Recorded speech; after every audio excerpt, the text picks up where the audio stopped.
Hawaiian Homes Commission please come to order? Our meeting is being held live in person at Halepono'i here in Kapolei and virtually via interactive conference technology on Zoom. I am Ikaika Anderson, interim chairman of the Hawaiian Homes Commission, and today's date is Tuesday, March 22nd. The time is 9:37 a.m. Madam Clerk, will you please call the roll?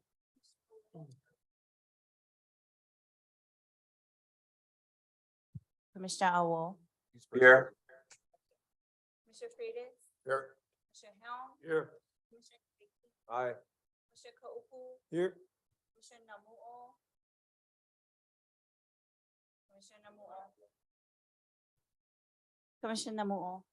Here. Commissioner Nevis. Aye. Commissioner Teruya. Here. Chair Anderson. Here. Nine members present, they have quorum.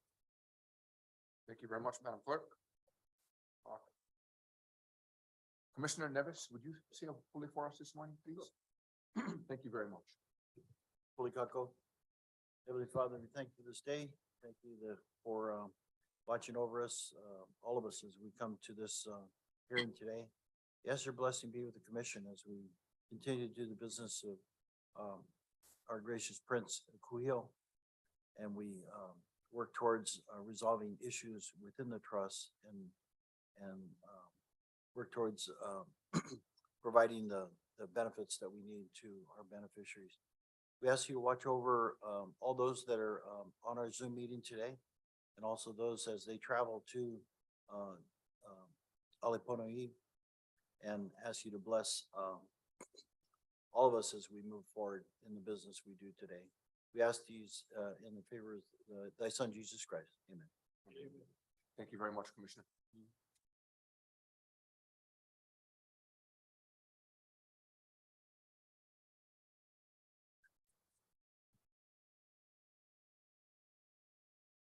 The commission will recess at approximately 12 noon today for lunch and to convene an executive session with our attorneys. At 2:30, the commission will recess for contested case hearings for approximately 90 minutes. Any remaining agenda items will resume after contested case hearings conclude. Mr. Chairman, Commissioner Teruya. thank you. Do we have executive session today? I don't see it on my agenda at this time. Can I I'm get- sorry, Commissioner Teruya, we did that yesterday. Oh, okay. I just turned over my agenda. Oh, okay. I So, was looking at yesterday's. all right. So we don't go into No, ES. no exec. Okay. All right. Thank you. Thank you. To turn my agenda over. Apologies. No, thank you, Mr. Chairman. At this time, we will move to the order of business. Our public testimonies. First testifier, Dimont Manaole, followed by Lorelei Ho'opai, followed by Julie Lui. Aloha, Mr. Manaole, please state your name for the record and proceed with your testimony. All right, so my name is Dimon Manole, and I'm here in my capacity as a founder of a Kanaka Aina Reclamation of Hawaiian Homelands Movement. We have Kanaka on Big Island, Maui, Molokai, and Waianae right now that's reclaiming our lands because we tired of waiting to die on a lease. So I'd rather die on the land than die on the lease. And I came here to give you guys notice about that officially I'm here before you, to tell you that that's what we're doing. And if anybody get any problem with that, you guys can start with yourselves for not putting together a viable package for us to be able to reclaim our lands, to be able to get on the lands, but also I have here my ILA files. And in my ILA files, I got a complete understanding of your former chair, director, who has already set the mold for us to be able to reclaim lands. There's all the TMKs I have here. We got over 90-something acres in Lulule that Ayla and his family has already reclaimed. I have maps, Google Maps, the most recent maps, demonstrating that they've already farmed on the, 45 acres behind, the property where Melba has, the plumeria lands, all that. None of it is, all the ones that get leases show they got leased. But most of these lands, no more anybody leased over them. But it's being farmed, and it's being farmed by a company called, sorry, a company called Isla's Enterprises. And Isla's Organic Goods, but that's default now. They're no longer in good standing with the state. So talking about not being in good standing, but you guys still support that. Yesterday I heard all kind about, we cannot support anybody that's not in good standing with the state. Well, they're still doing business on our homelands. And so I'm here to tell you that if you want to start an investigation, a criminal investigation for taking those lands against me, you should start with Isla himself, who would enrich himself and his family while he was the director. And then the last thing I like to state is that, interesting, I went come here about 2 months ago to change my name because I got married. That's why I'm now Manaole. And I also changed my homestead from Big Island to Oahu. Then I get this in the mail with my new name, so they obviously get the record correct. But they offered me one place in Laiopua village. I'm not gonna jump the list like that. So thank you very much for the offer. But I've already, I think there should be an investigation with Isla if you guys get on problem with what we're doing. Thank you. Aloha. Thank you, Mr. Manole. Mr. Manole, what is the date of your letter that you just held up? It's dated March 20th, so it was just a few days ago. Thank you very much. Excuse me. So Yes, are we Commissioner able to Tejeda. ask something? Of course. Okay. Thank you. Commissioner Tejeda, please. Demand, I know his, but thank Yeah. you. Would it be, possible that your documents that you have, or is that your originals, that it can be turned over to the interim chair? And that, because you're presenting documents and accusations on Isla Enterprise and the former chair, so I'd like to know if that documents can be provided to DHHL so they can take a look at what your statements that you're expressing, this morning. Yeah.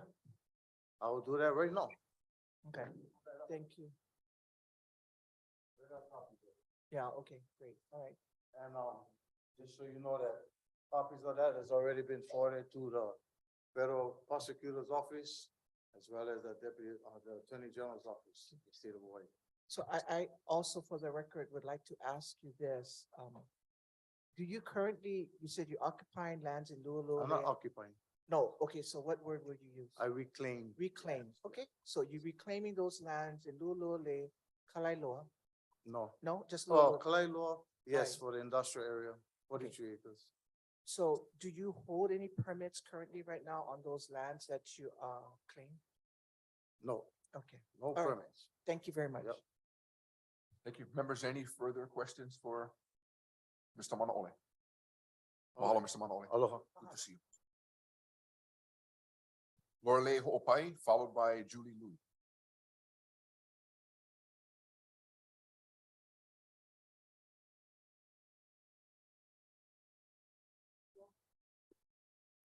Thank you, Mama. Thanks. Mahalo. Aloha, good morning. Good morning. I'd like to thank all of you for giving me the opportunity to speak. First of all, I don't know about each and every one of you, but I hold the Act of 1920 as my Bible because we gotta follow the Princess Act.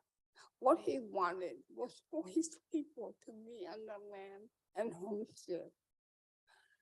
Now, a lot of our Hawaiians are moving out of state. My children are one of them. Well, I have 3 now in Arizona, so I'm back and forth. They said, Mom, we can't afford Hawaii. And You've been on the list, Mom, for 47 years. You go lucky. And you get nothing, we get nothing. So they moved to the mainland so they could prosper. They're homesteading up here. It's a travesty that Hawaiian kids have to move to the mainland to homestead when he enacted Congress approved the act for Hawaiians to get back on the land and homestead. But we gotta jump through hoops. I am almost 70, disabled, and I feel that the homestead, they gotta look at what our friends wanted. And that's the sad thing because we celebrated 100 years this year of his act that he took to Washington for us. It's a disappointment to him that our children who belong here and have the birthright to be here have to move away and homestead because they can't afford to live in Hawaii and compete. That's one thing I have on my list. The other thing I want to address with all of you, does the act mention anything about transferring lease? Do any of you know, you have that on file about the transfer of leases?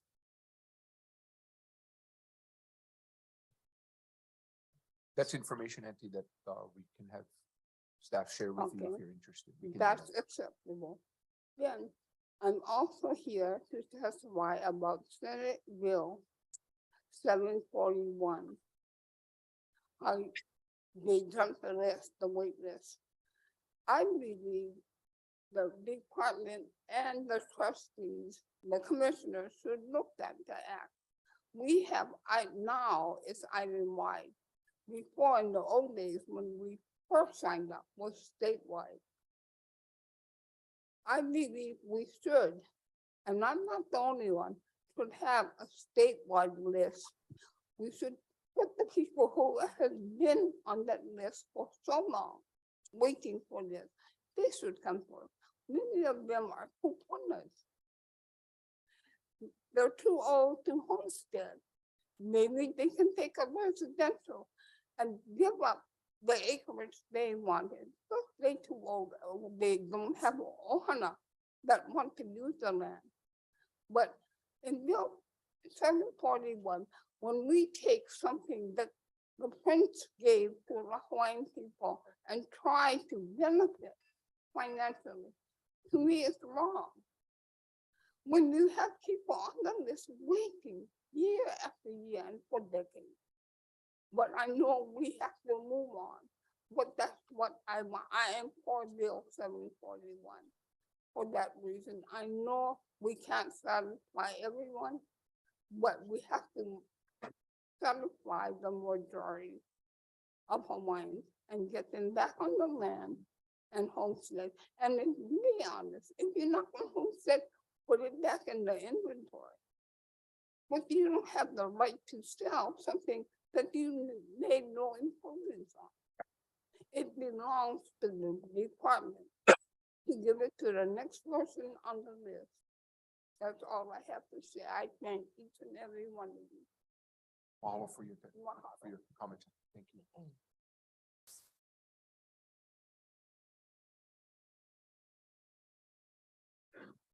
Julie Louis, followed by Danielle Aleficio, followed by Raylene Leakey.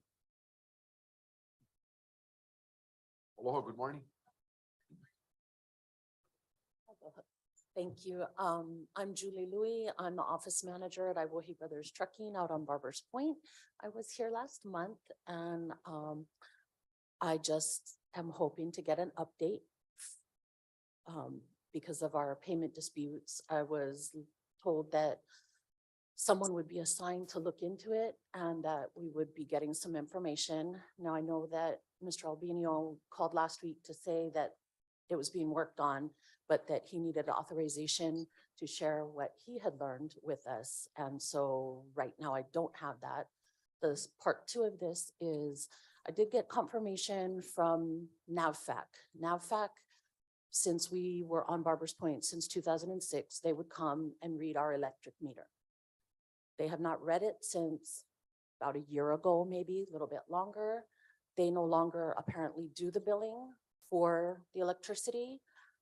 We are unsure of how our electric is calculated since the meter is not read. And since there's been such an increase in the electricity bill that's only billed every few months at a time. And so we just would like to know, how do you arrive at that calculation?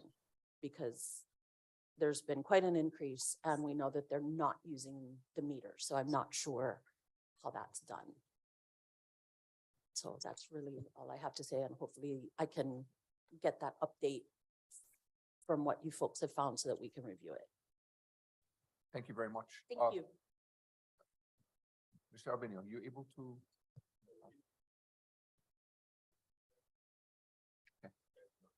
Okay, could you share the information with Ms. Louis that you shared with the commission yesterday, please? If you're available to meet with her, you could do that.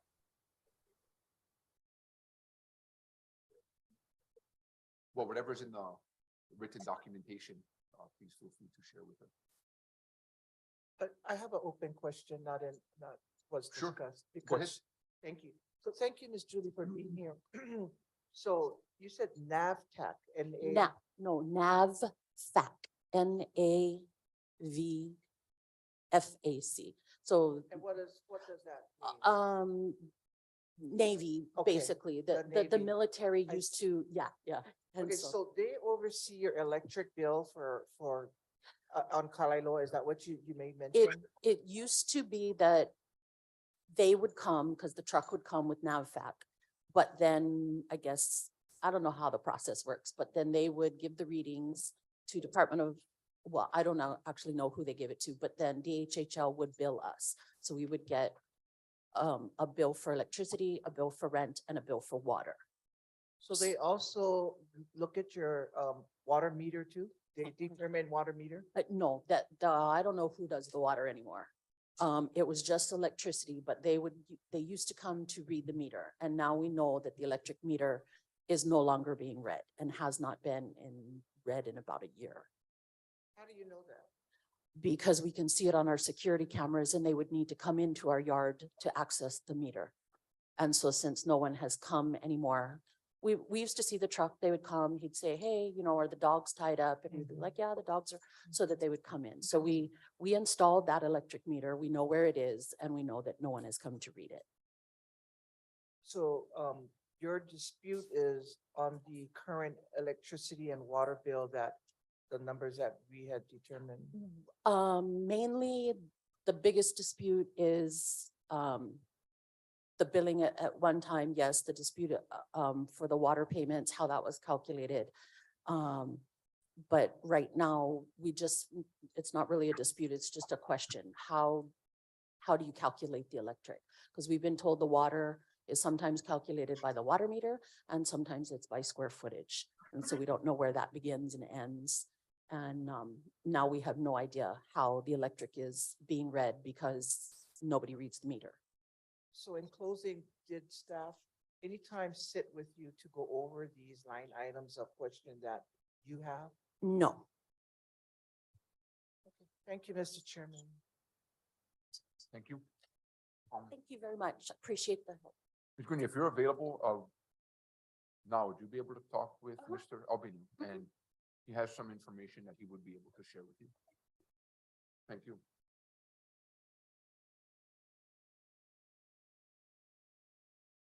Danielle Aleficio, followed by Raylene Lique.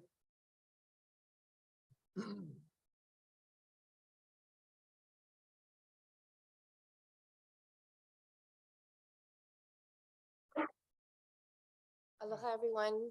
Aloha, good morning. My name is Danielle Alafocio. This is my father, Michael Akana. We are also on the J agenda too as well, on J5, number 5.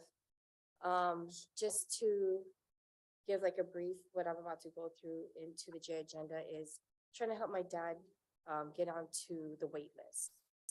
We came in a few times. I've been doing research for actually about almost 20 years on one person. And I found new information on the person that you guys were asking me to look for. And apparently we're still having a little bit of trouble with trying to get through my dad being as 50% Hawaiian, because his father, my grandpa, died while on the wait list. And he was not awarded at that time. And there was a letter that was given to my dad, not my dad, but my grandfather, since he passed, and we didn't get a chance to see it till years later. I don't know if you guys had a loved one that passed on, and there's choke mail that was all over the place, and you guys probably just get to it, and we've seen it. Letter was given to my dad from my grandmother, and my dad wrote a letter. And then since it was the time passed for my grandpa's passing, they couldn't have my dad as successor to my grandfather. So we were just having trouble with that. So we are here today as a part of the J agenda to show proof, which we do have here, and more also too as well, to show proof that my dad is 50% Hawaiian. So we would like to go forward with the application process and have further investigation from you guys, if that's possible. I'll leave it as that for right now until we get to the J agenda. That is a fair request. Thank you. Mr. Chairman, Yes, can you have Commissioner Torrio. staff come in? we're just about to do Yeah, that. thank you. So Kalamai that, I'm going to be calling for the Okay. appropriate staff, Okay. Commissioner Torrio, yeah, thank you. so that when, Yeah, that would help us. and when, help this year. Mr. Olificio and his daughter come up, that appropriate staff is here to hear what they have to say, All right, and then thank they you can give so the much. documentation. Yes. Thank you. Members, any further questions for this speaker? Okay, thank you very much. Raylene Nike?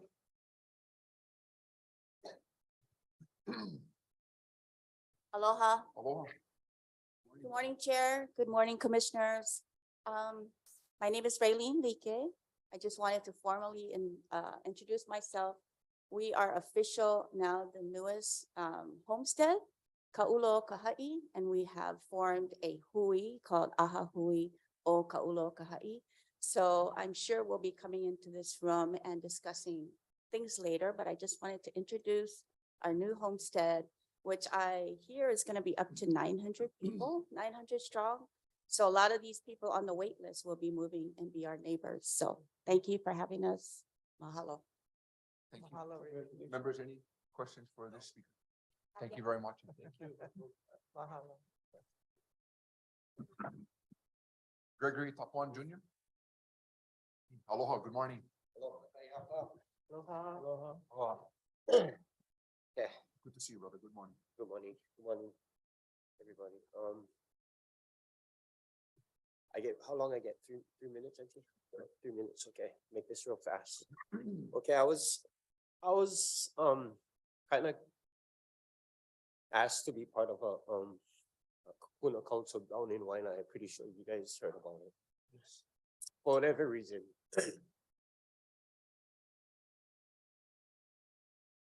So I went and I sat down and I observed first. And I was listening to concerns. And I felt fortunate to be part of this lagui.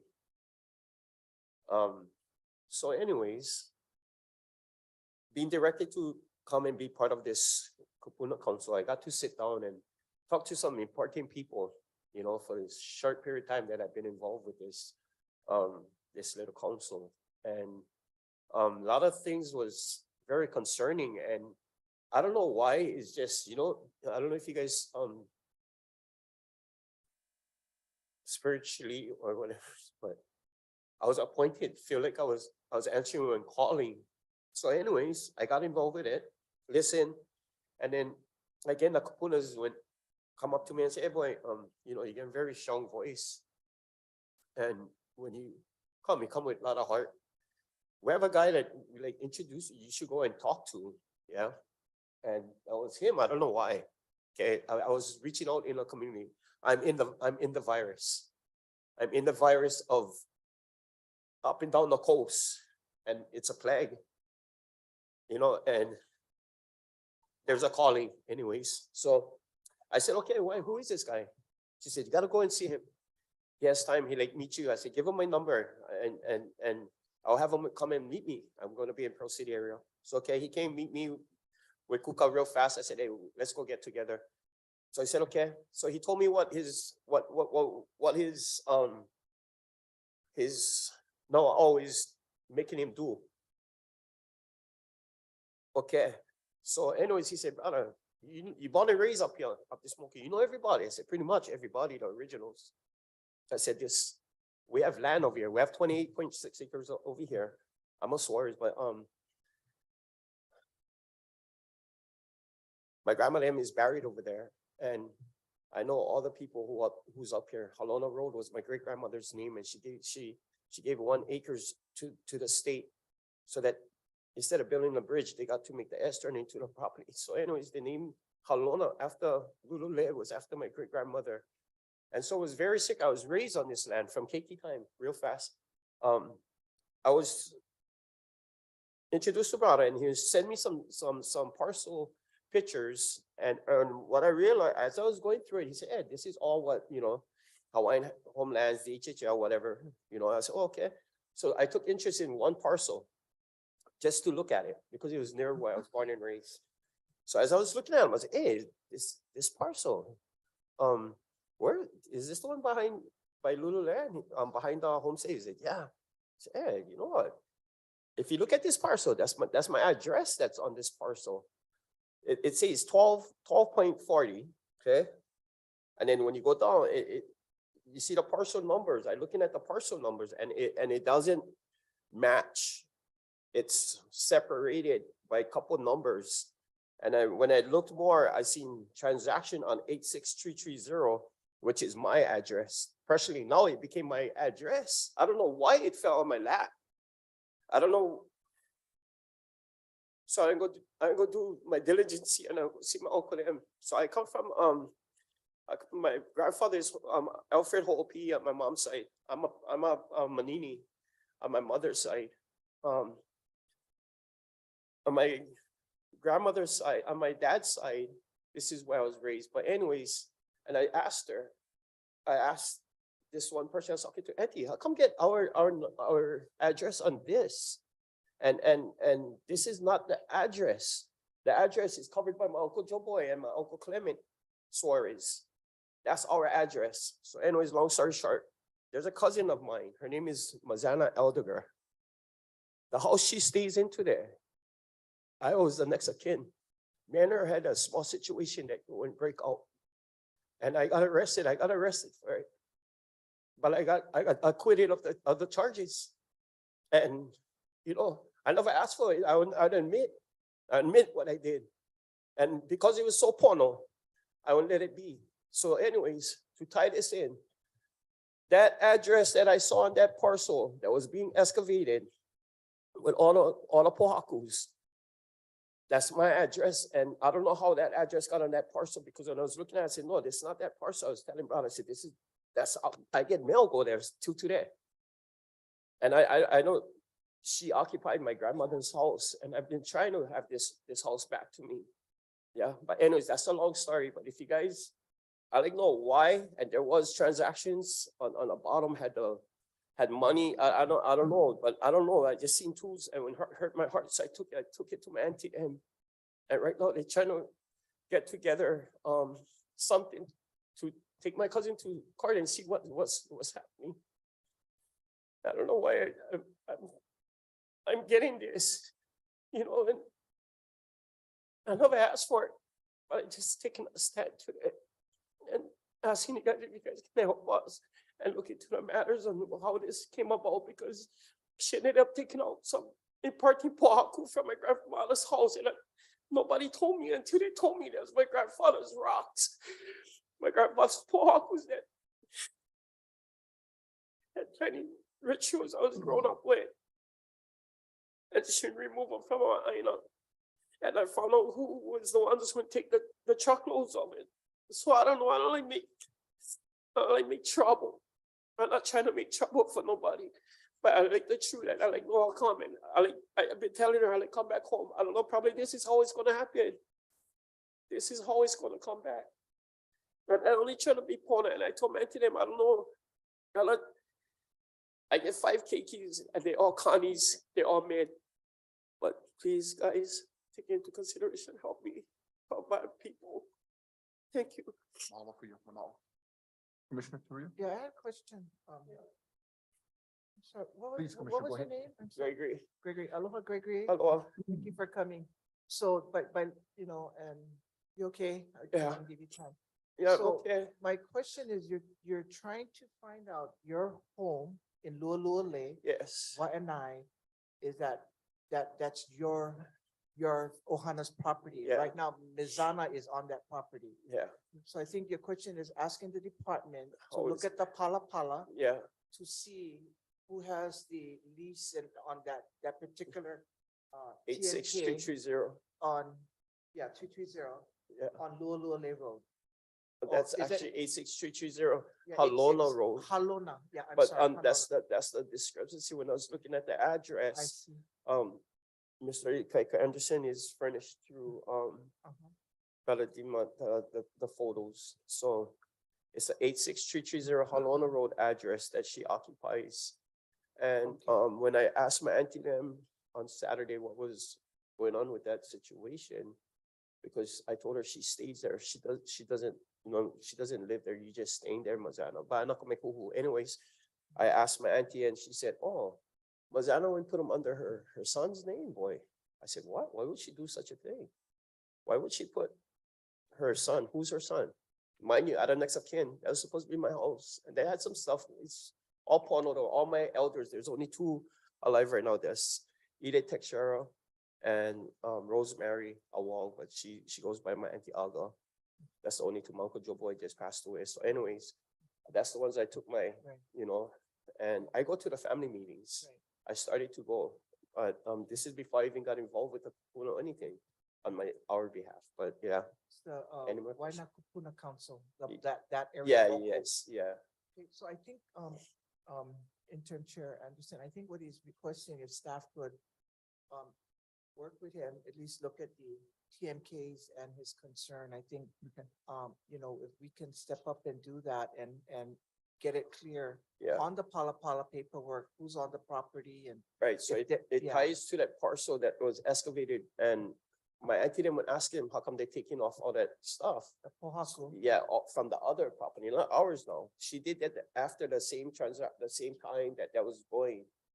The 12 acres of DHHL land above that was being excavated by a Korean guy. I guess Vietnamese name popped up.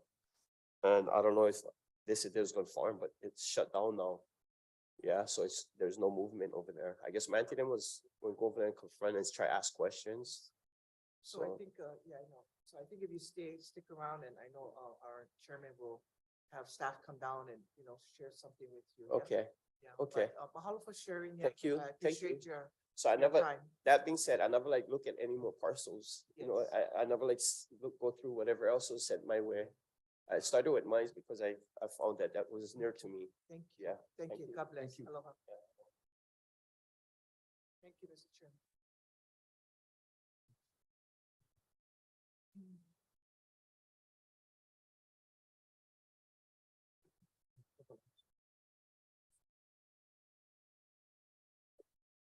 Members, we're moving to J agenda.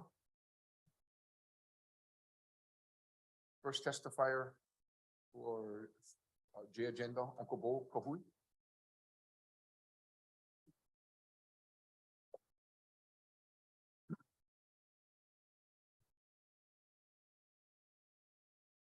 Aloha, Uncle, good morning.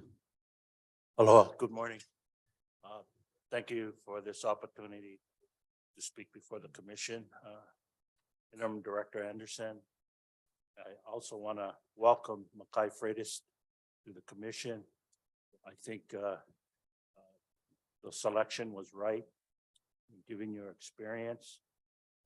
And the fact that you have a passion for our people gives us the opportunity to work together and, you know, moving, I think, the needle for homesteaders. So I appreciate your commitment to this commission. Thank you so much on behalf of Laiapua Homesteaders Association, as well as the Laiapua Community Development Corporation.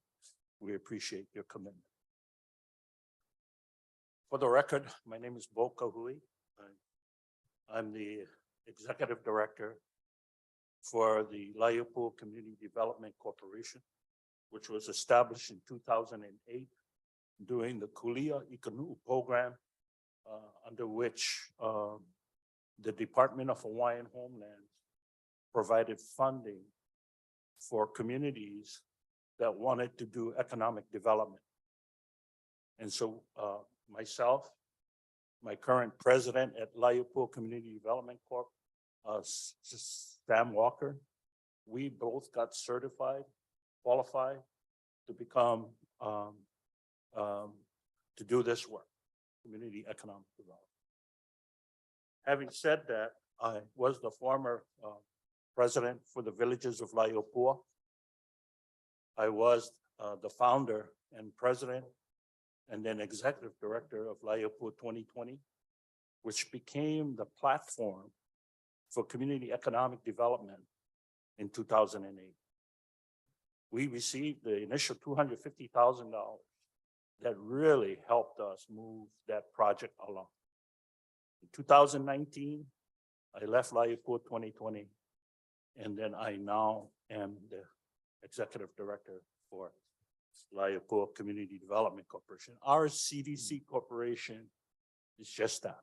We do economic community development on homestead land and try to better our community for the betterment of our people. In addition, I also been reappointed, if I might, to the board of the Hawaii Island Habitat for Humanity Board. I've served 8 years prior to this appointment. And I was asked to come back. So, and we've done the department, including while I was there, we built over 15 homes, habitat homes.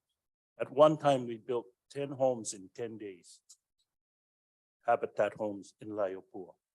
So we can do this stuff.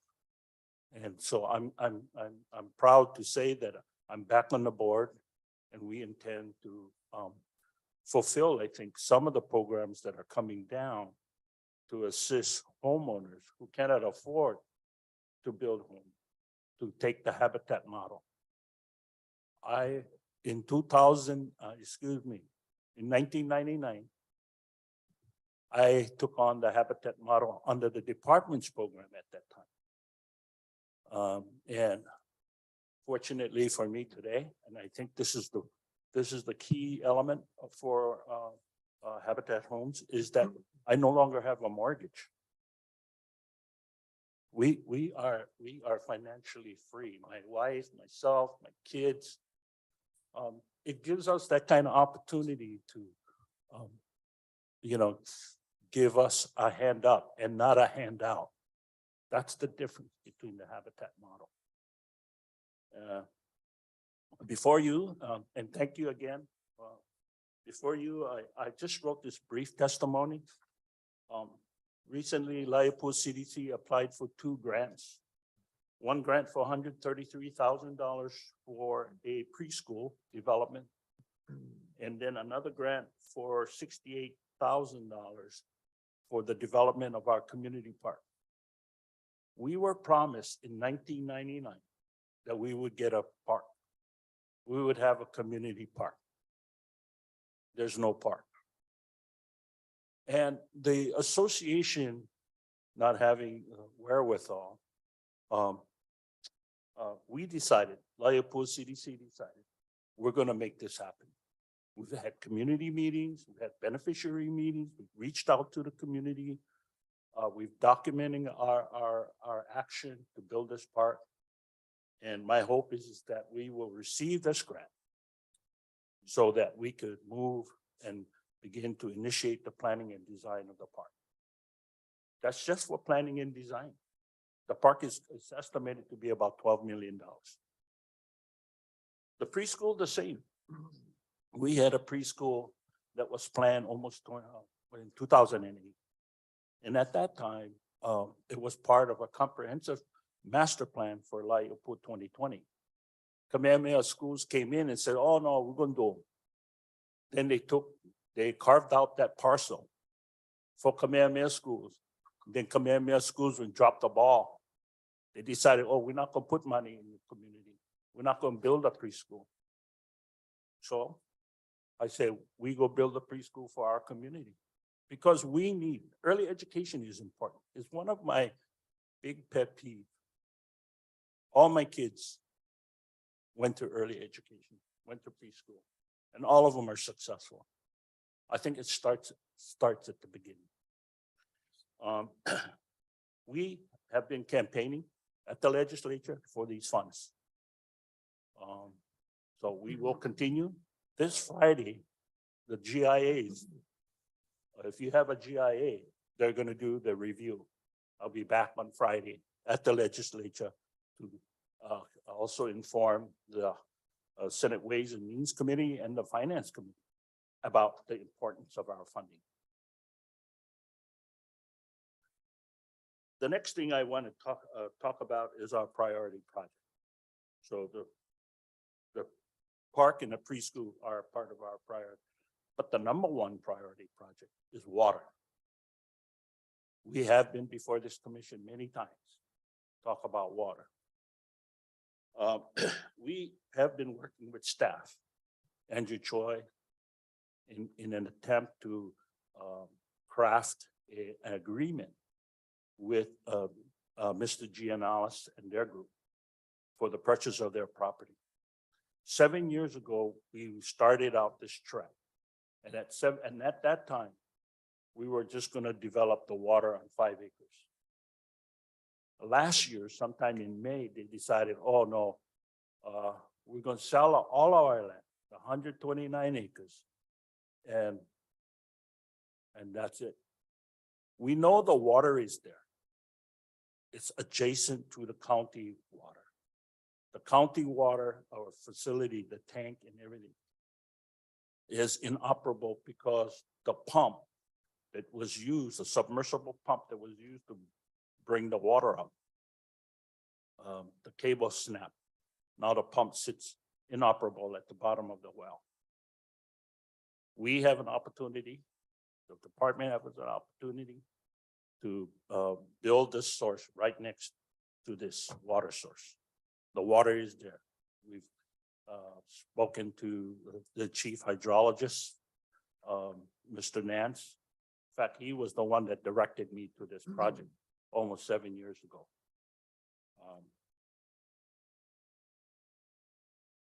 We believe that this commission today, you can act on this plan. We don't want any more delays. We know that Mr. Watson may be confirmed. I say maybe, you never know what happens with the state legislature, but they may be confirmed this Friday. But I asked myself, and the commission, the staff has been before this commission to appraise the commission about this well project. And I believe that the commission in its own authority can go ahead and approve this water well deal. You have it on your allocation for $10.5 million on the Act 279 strategic plan for the purchase of this. So the fact that it's there, the fact that the department or staff has already considered this an important piece of the housing plan. Quite frankly, no water, no houses. There cannot be any other way to talk to no water, no houses. And right now, the department does not have any water credits in Kona. I know this. They're building homes now, but nobody can move into those homes until the water credits are then afforded by the county or from the department to the county. So I encourage this commission, if not today, as soon as possible, to act on it. Other water projects that we've been engaged in is the retrofit for Village 4. The Village 4 retrofit, what happened was is the rent-to-own project, the rent-to-own project, renters, if I might, because they're not leases, they're renters. They don't get leases until 15 years after they complete their rent program. So the renters were paying up to $1,200 for water. It'd be twice as much as what they were paying for the rent. We got engaged, Laiapua CDC, because that's what we're supposed to do to help our community. We wrote a contract. I got a contractor to help us out. We actually saved those beneficiaries in the initial phase 1 plan, almost 60% of their water bill. More than half. Phase 2 of this contract has been delayed by Itaika Ohana, is the developer for the rent-to-own program there. And we've contacted them. We've asked them to execute phase 2, which is a water audit of almost 44 homes. And to include the installation of 2 sub-meters that will take the phase 1 guys off in supplying common area water. Because that's what was happening. They were paying for common area water that was supposed to be paid by the association. You know, that's not their kuleana. And so I share that with you because I will contact, I've already contacted Ikai Ohana to approve the second phase contract. And so that we can help our beneficiaries, they're beneficiaries. Even though they don't have a lease, they have a rent-to-own program, but they're still beneficiaries. They're still Hawaiian. We gotta help them out. So I'm glad to say phase 1, we did a good job. And and phase 2, in phase 2, we intend to complete the job. That's all I have for today. I'll entertain any questions. Honorable, thank you very much. Members, any questions for Honorable Kahuna? Yeah. Any questions? Yes, Commissioner Kohu. Aloha, Bo. Thank you Aloha. again. Thank you for your participation all the time. Appreciate it. Couple of questions. One was on the park project. You made the statement that it was promised in 1990. So how was that promised? Was that It was part of the master plan. that It was part of the Laiapua master plan.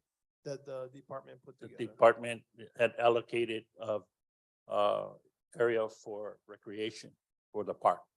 Okay. And then the other question I had was on the purchase of the property for water. So you mentioned that that's in the plan.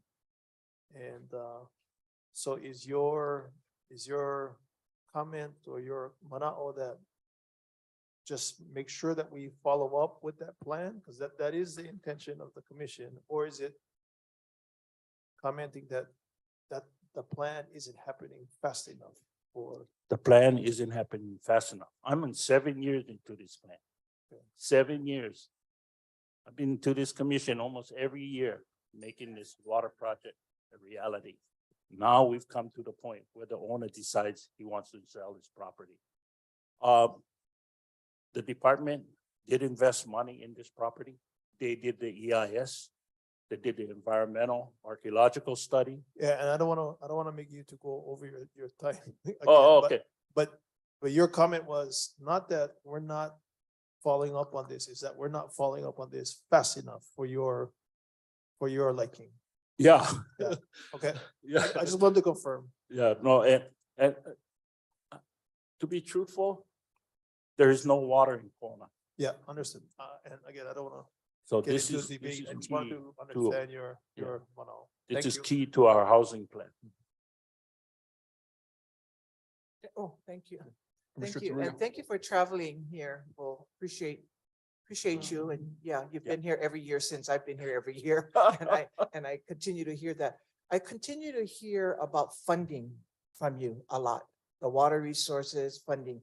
So you brought up in 1999, the park proposal, and the cost is what, 12 million? Was that your cost for that park That's, proposal? that's just my general estimation. based Planning, upon designing, planning, construction. Designing and Okay. construction, out the door. Okay, so, yeah, that's expensive. That's an expensive park, but parks cost expensive, correct?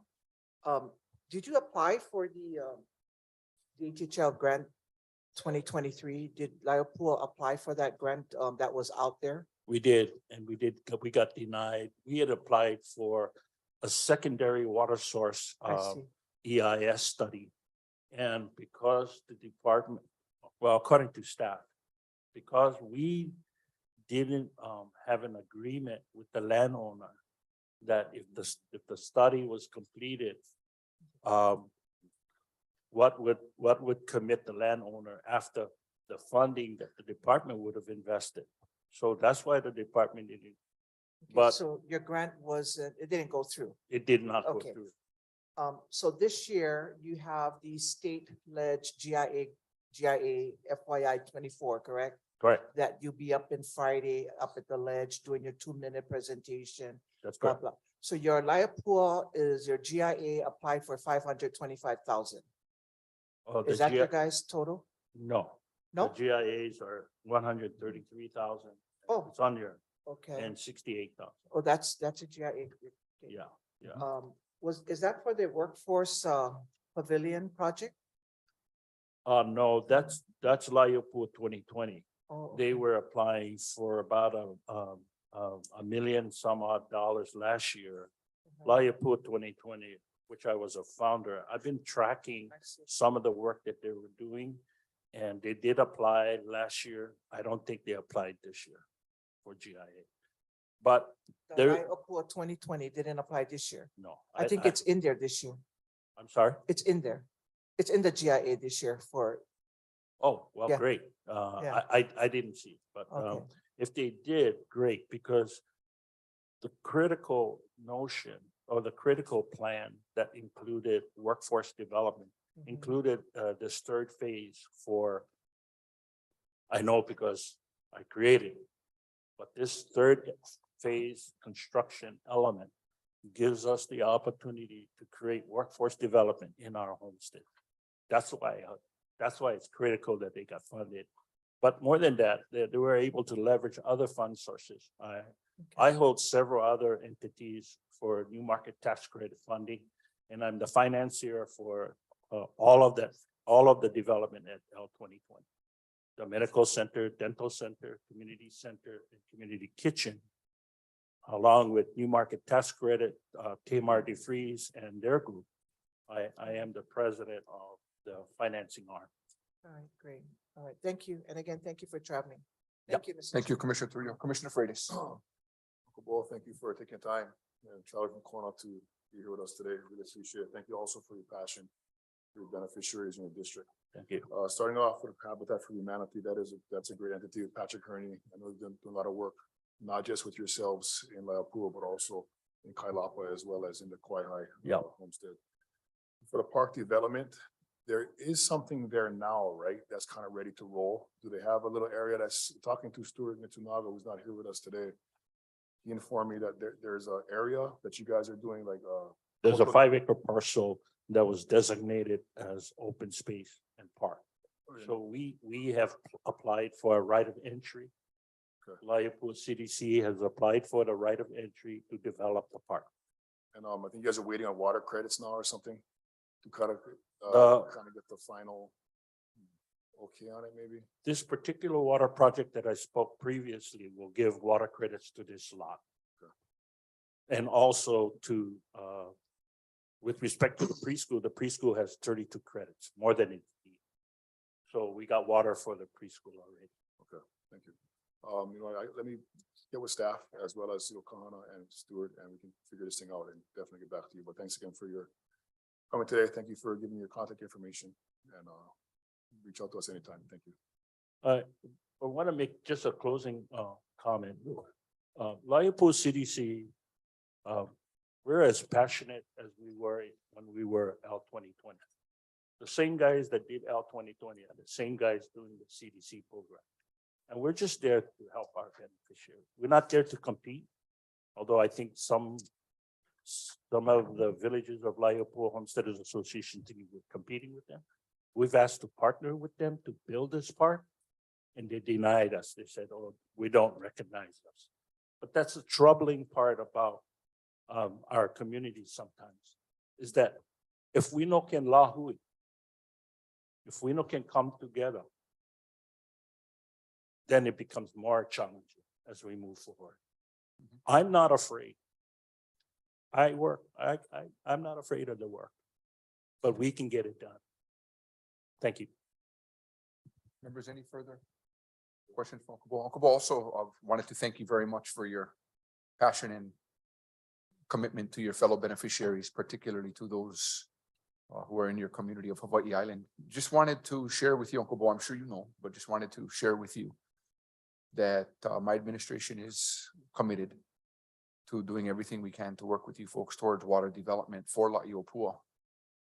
Just last month, we signed and executed memorandum of understanding with Kamehameha Schools towards a partnership with the county for water development in the amount of $4 million that will come from Act 279. Money is a $600 million appropriation from the legislature. And also, I wanted to reiterate Senator Lorraine Inouye's commitment to seeing La'iopua be developed. She did share that in a Ways and Means Committee briefing. Understand she represents East Hawaii, but Senator Inouye did share her, not only her commitment, but her passion also for advocating for the beneficiaries in Kona. So that is something that Senator Lorraine Inouye is very, very committed to, she said. Laipo CDC submitted its support for the Kamehameha School MOA when the MOA was struck. And we believe that there's not enough water in And that may Kona be. to develop all of the housing plan and its economic opportunities that lie before us. So thank you. I encourage this commission, though. There's $10.5 million allocated under the strategic plan to execute on that and to go make the purchase for this project. And while you're purchasing 129 acres, 5 acres is only for the water. The rest is for ag, maybe an ag program or housing plan. And Right. LCDC will be at the forefront to help bring that to fruition. And mahalo nui to Senator Inouye as well as to Senator Kanoa for that. Likewise. Yeah. Thank you very much, Uncle Bo. Mahalo. Malia Greeny. Followed by Alan Cardenas. You do? Okay, we'll go to Pastor Cardenas. Aloha, Chair, Commissioners. For the record, Alan Cardenas Jr. from Nanakuli Homestead. Aloha, Pastor. Big mahalo, Chair, for your leadership.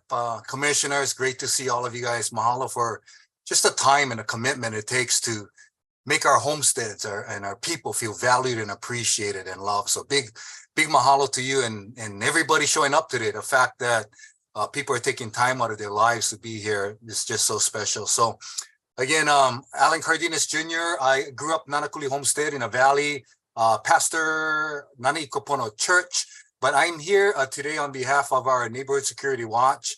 I got involved back in 2019 with a couple of drug houses in Nanakuli, one of which is in Keaulana, and Commissioner Turia has been talking about that a lot. And our goal is to put unity back in community. I think we're better together, we're stronger together, and how we can partner with the police department. I believe that we live on a beautiful side of the island, not taking away anything from Waimanalo or all the other homesteads, but I just love the west side of the island of Oahu. And we're working with a number of people that are tired of being terrorized in the community with the drugs, the crime, and so forth. So our kuleana is to partner with multi-government agencies, with our police department to prevent, deter, and reduce crime. That's the biggest thing. Also, part of the community policing team is dealing with the underlying issues. Right now, I work with a number of men that are going into prison, regret what they did coming out of prison, and mainly on the prevention side. And we got wonderful people. I see Raylene Like there, one of our fearless leaders from Kapolei, just coming together to make our community better. But just 4 things as we gather here this morning. I want to bring this up. It's nothing new. Juan has this information. I brought it up before in the past as well. Nani Ahi Place, Pua Avenue, Kealana Avenue, and Kanihili Homestead, 91, I believe 1036. That's a typo. But going back to Nani Ahi, we've been crying out for help since December of 2020 to prevent this home from being burnt down. Unfortunately, it did. They had squatters on the property. It's still a mess. And right now I got a picture of the bottle remote control because the rats coming out of this property is the size of this this water bottle and remote control. So we really need some help. So a couple of solutions. I know that Juan was working with his team to find a qualified successor. Just wanted an update on that. And in the meantime, I believe that DHHL was looking at getting a contractor to demo the property and clear it out. Would really appreciate an update with that. And if you guys need help with that, please let us know. Pua Ave, this is right next to our church, 89217. It's a dump right next to our church. Property has no water or electricity, and people are squatting at that property. And one of the people that's squatting there is the guy that was seen running away from that burning home at Nani Ahi Street. He's mentally unstable. It has a history of police being called and so forth. However, I'm here this morning because on February 10th of last month, a 4-year-old girl was threatened by somebody with a knife from that property. A 4-year-old girl. Again, it's this not the first time something like this has happened, but this thing got to stop. So with that said, I believe DHHL is looking for a qualified successor. I think they ran into some hiccups. It would be great if we could move forward, find that successor, and this property needs to be cleaned up. I believe about a year ago, I was ready to go in there with a backhoe. I had dumpsters already lined up. I was going to do it myself. I was asked to stand down. I believe the department wanted to take a lead on that, but Chair, we want to partner together. We want to find positive, productive solutions to all these painful and just terrible situations happening. So that's Pua Ave. Kealana Ave, I know that you folks had a contested case hearing on that. I'd like to get an update. I heard that there's still that unwanted guest there on the property. And what can we do? Who do we talk to make things pono? Really love to work with you folks in regards to Kealana Avenue. And once and for all, for the first time in 18 years, make that street safe. And Commissioner Turia knows a lot of the history about that. She's been personally involved with that as well. And the last property is in Kanihili Homestead, 1036 Kahalipule Street. I just got some fresh new information. This pictures just came in this morning. This house was cleaned up. We had our neighbor security watch, went in there and cleaned it up, and it's looking like a chop shop already. violent things like this been happening. It's an ongoing nuisance in our community. That's the last of 4 homes. So really love to continue to work with you folks. I reached out to HPD in regards to that. We reached out to the Attorney General's office, the Criminal Investigation Unit. They got it, but they're out. It's the HHL's property. So we love your leadership. We love your support. I don't know else what to do, but I know that together we can make our communities a better place. Last but not least, I don't want to close on a negative note. So thanks again for your leadership, for you guys' guidance. Really appreciate you guys' help. Love to serve in whatever way we can. Lastly, just want to put the word out there. December 9th of this year, we're going to have Operation Blue Light Christmas. Juan Garcia's been out there, I think, for the last 3 to 4 years. It's the best, one of the best, amazing things beside what Patty's doing out there. That's happening. I want to invite all of you guys to come out. Last year, we raised 1,000. We got 1,000 gifts to bless the children in our community. This year, we're going to up the ante and get 2,000 gifts to the first 2,000 children that will be showing up in our community. I believe darkness is not the problem, is lack of light is. The spirit of aloha is alive and well. We want to make our community a better place, but we need your leadership and guidance. So that's it. My name is Alan Cardenas Jr., and I approve this message. Thank you. Mahalo, Pastor. Oh, my goodness. Can I? Thank you, Mr. Yes. Chair. Thank you, Pastor Allen. Aloha. I just wanted to thank you on behalf of our community in Nanakuli, that all the work that you've been doing. I mean, he's a pastor that just not a pastor. He's out there, and with our community, with our neighborhood security watch, very involved in prayers and walk. And, that's what makes a village work together. So we honor you, Pastor, for your hard work and diligence in the Waianaikos. I did want to bring up several things. The Operation Christmas Blue Light, you started that program. It's worked wonderful. And so I'll commit to provide Toys for Tots for that event for you to move forward. We want to continue to bless our keikis out in Nanakuli, Ahapuaha. Secondly, the 89217 Pua Avenue, I'll work on that. And I know that's a nightmare. And it's a shame when you have people that just don't malama the homestead and abuse it. And then, it's just dangerous. And I've heard about that too. You got mental illness, drugs, squatters in there, threatening other homesteaders. It's so unsafe and it's unacceptable. And it is truly unacceptable. I continue to say that this department must do something before it gets really tragic. The other one, Nahi Nahi Place, Auntie Maxine Oliveira's one. We did take a position on that. I won't get into all of that. But it is looking good that her son, Justin didn't, nobody came up. So it was publicized openly for that lease. And so that's going to be cleaned up.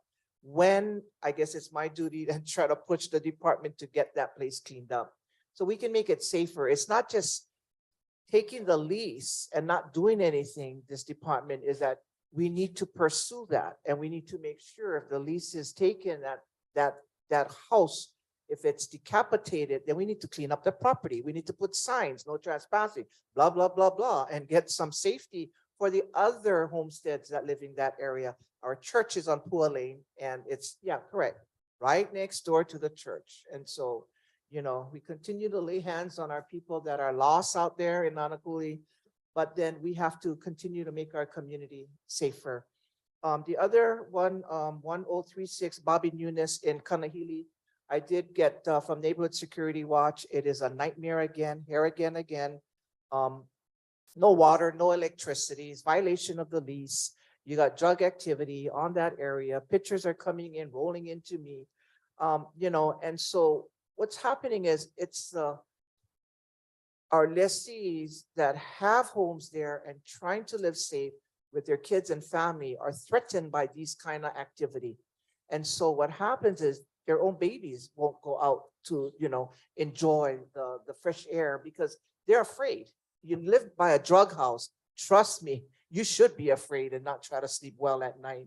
So, again, I put this department in check, and it's, that we need to stand up boldly to do something about making our communities safe for all areas, not just my area, Waianae or Kapolei, but I know other commissioners have problems on their islands, and so we need to work towards that.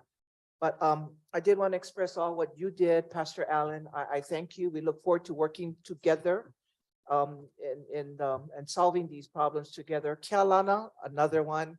The commission took position. They're still there. And so, 18 years we've been, going through this whole activity on Kealana Avenue in Nanakuli. We did take a position, but lack of enforcement, we can't, there's something that we need to do. We need to sit down with our senators and figure this all out, and so I think we can do that as a team in the Waianae Moku to make it a better place, safer place for all of us. So I think with that, also want to make announcement, Pastor Allen, this Saturday, I have the Nanakuli Village Center. We have the fourth annual, I'm putting up the Prince Kuhio for our homesteaders. I invite you, you always come down, open up with Pulikako, and we want to team together to bring knowledge about Prince Kuhio on homestead. And so it starts at 4 to 9. And I look forward to seeing your team out there. We have the Keiki Kupuna, HPD, CPT, NSW that are all going to be there. And we're going to do it all together. Okay, so thank you. Thank you so much, Pastor. Love you and mahalo. Thank you.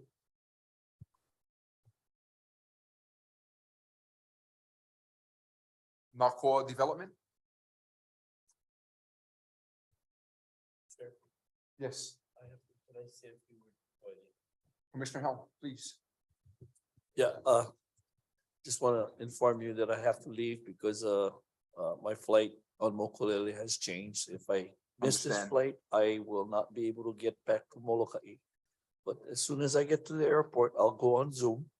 And when I get back to Molokai, I'll be on Zoom. So thank you for your participation, everyone. And I look forward to next month, which commission meeting will be on Molokai. Aloha. Thank you, Commissioner Hell. Thank you. Yeah. Thank you. Thank you. Love you, brother. Take care. Can I have your lunch? Nakoa Development? You can hear. Mahalo. And your phone, don't forget. Okay. Thank you. Are they ready to proceed? Okay.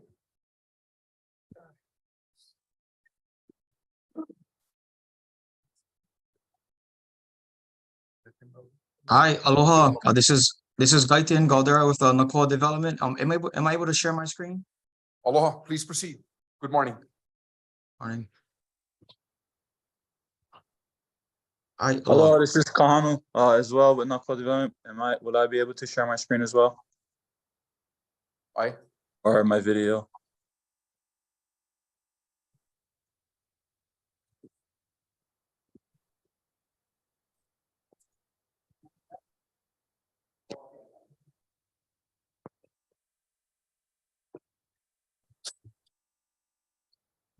Okay. Can everyone see our slide? Aye, please proceed. Okay, awesome. Alanui. Kahanu. Mahalo. Aloha mai kako. Mahalo for this time. We'd like to open up with Olelo no Eau. I'm going to start with Ahoe Hananui, Ke Aluia. No task is too big when shared by all. When we're talking about housing, Hawaiian homes, it takes all of us to come together, to work together for the benefit of our beneficiaries. So we appreciate this time. Mahalo, Commission. Yeah, mahalo guys. Just to kind of frame our presentation here. Why are we here? We want to share a little bit about what we do. Also to see if we're open to any sort of collaborations with DHHL and the HBAs to create a sort of pilot projects to create additional inventory to reduce our Hawaiian homes wait list, as well as possibly consider us as a partner when it comes to vacant lot offers that do go out to our beneficiaries. Also, as a beneficiary-owned Native Hawaiian development company, be considered for any sort of developments on Hawaiian homelands. But again, just to frame our call, we're going to go over some challenges that we've noticed, some solutions that we came up with, kind of talk about who we are as Nicole Development and some of the projects that we're working on. Again, mahalo nui for you guys' time. Yeah, mahalo. So outside of having housing shortage and even when we can create supply, having an ecosystem where our beneficiaries, our people can be financially ready. We also identified a challenge in the DHHL vacant offer. And I'm going to talk a little bit about personal mo'olelo with my dad, who was awarded a vacant lot in Ka'ulua Kaha'i, there in Kapoleva Beach area. And so he was awarded, was able to get his lease, went through the process, got his lease in February of 2022. So mahalo to the commission for that. And then went into construction, moved into his hale a few months ago in October of 2022. And at the end of it all, he got some feedback from some staff at DHHL. And he basically asked me, based on that feedback, he asked him, hey, how many others, he was really excited. He was wondering how everyone else was doing. And so the feedback he got was of the 7 that were awarded at the time, that he was the only one that remained. And so he said, brother, look at our story. For me, I was, he had a 450 credit score. He was out of work medically. And so, had to be really creative, through the process, but got a home certification, home buyer certification, went through the process, improved the credit, and got himself in position. And so, so he's in there. So that's one of the challenges that we identified. And so another thing was that my grandma, so her name is Pearl, out in Nanakuli Homestead.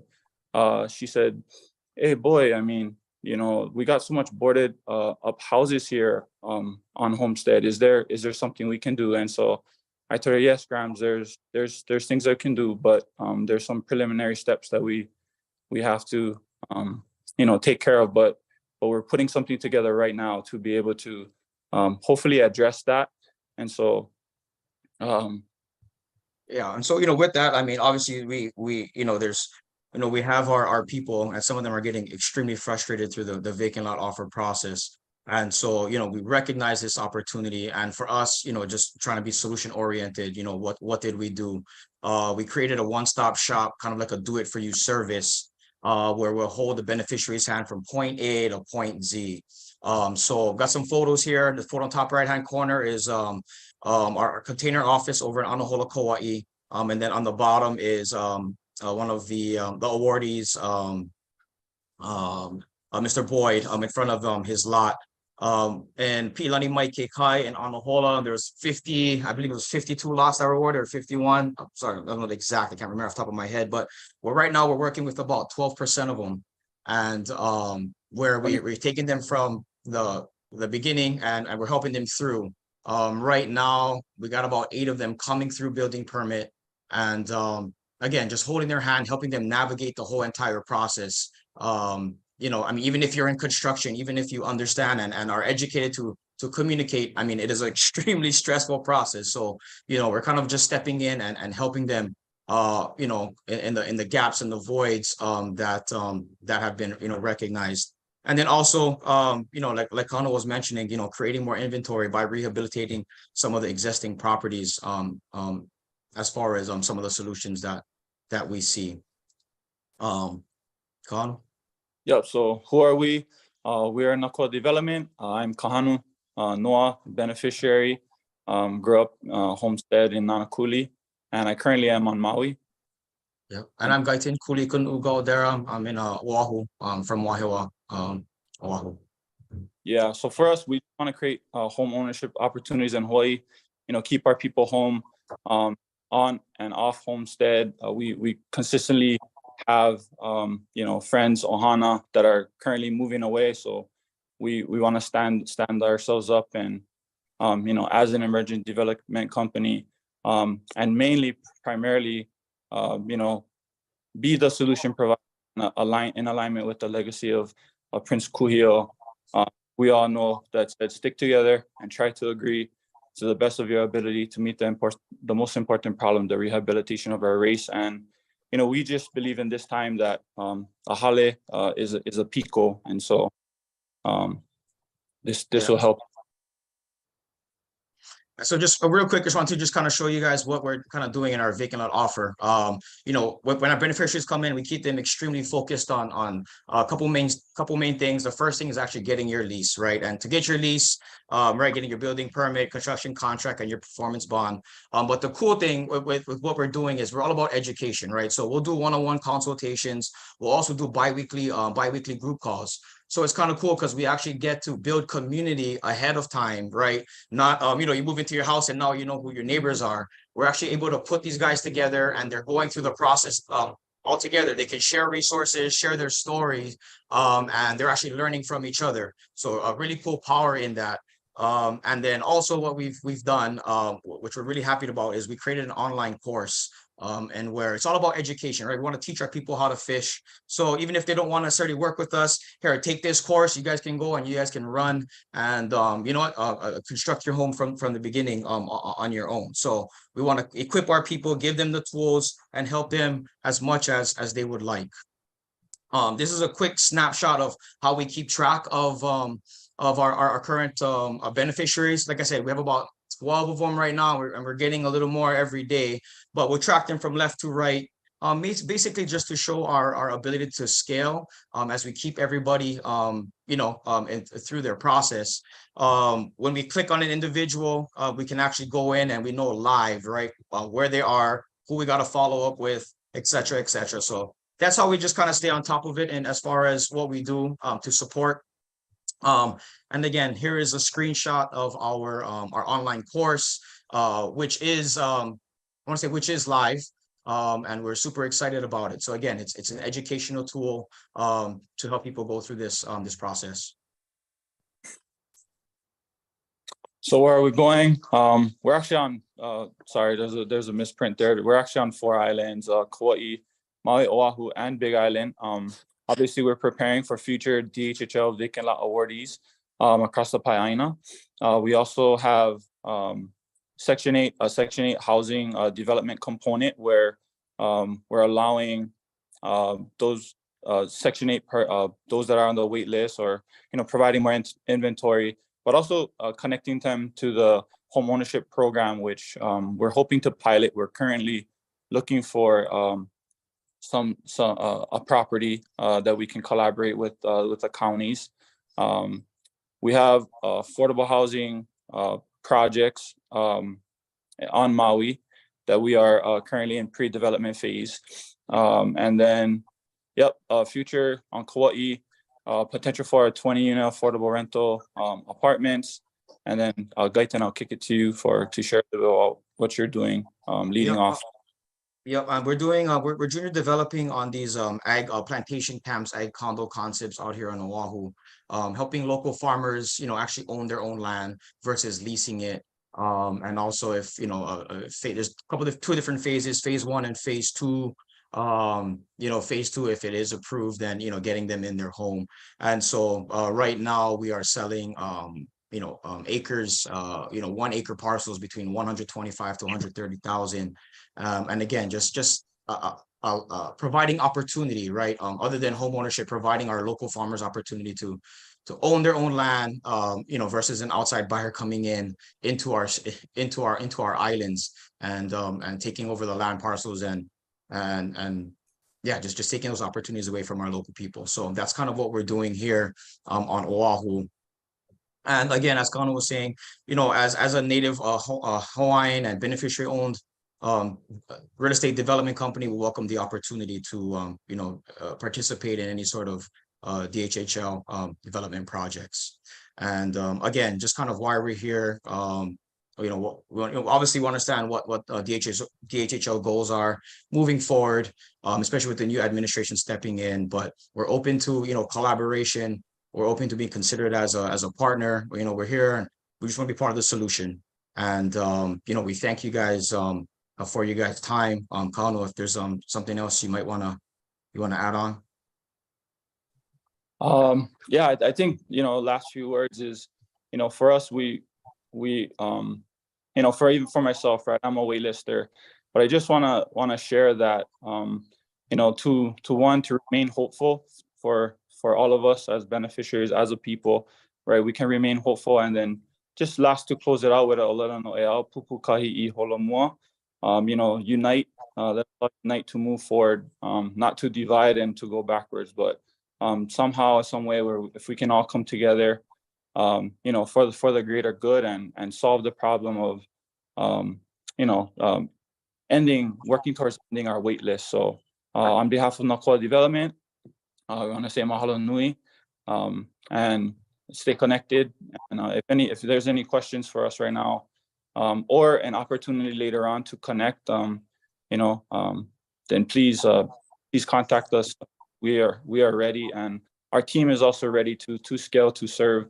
You know, whether that's, our approach is one at a time, to serve our beneficiaries. But if we can do 50, 100, and more, that's why we exist. So, mahalo nui.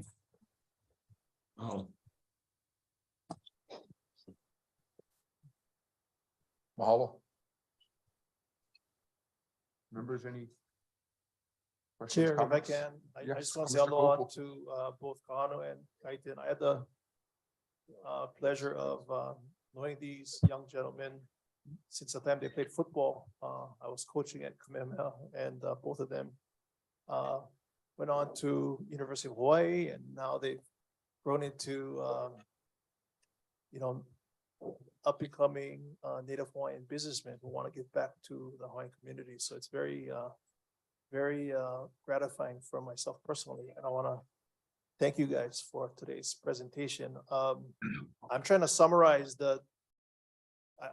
I understand the stuff that you guys do, and the two things that I think you wanted to perhaps get out of the presentation. One was to make known to the commission and maybe to the department your capabilities as far as working with beneficiaries, especially on the vacant lot offerings. So I guess our role is to, I don't know if we do official partners or that kind of thing, but certainly we can get the word out that your services and your knowledge is out there and is available. In fact, there's on the chat on the Zoom, there's somebody who was asking for your folks' website. So you want to make sure you post that for them, if it's the learning site or just your website. But the second thing was, I see you put in a pitch to do development with 600 million that we've planned for, or we have a plan out for Act 279 monies.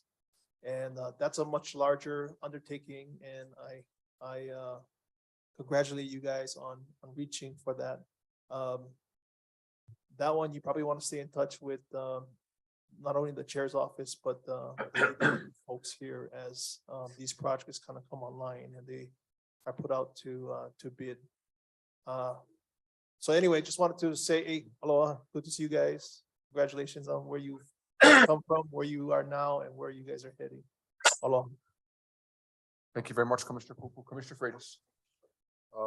Not a question, it's a comment. Like Russell, I had the opportunity to coach both of these two young men at Kamehameha Kapalama and followed you guys through your careers at University of Hawaii.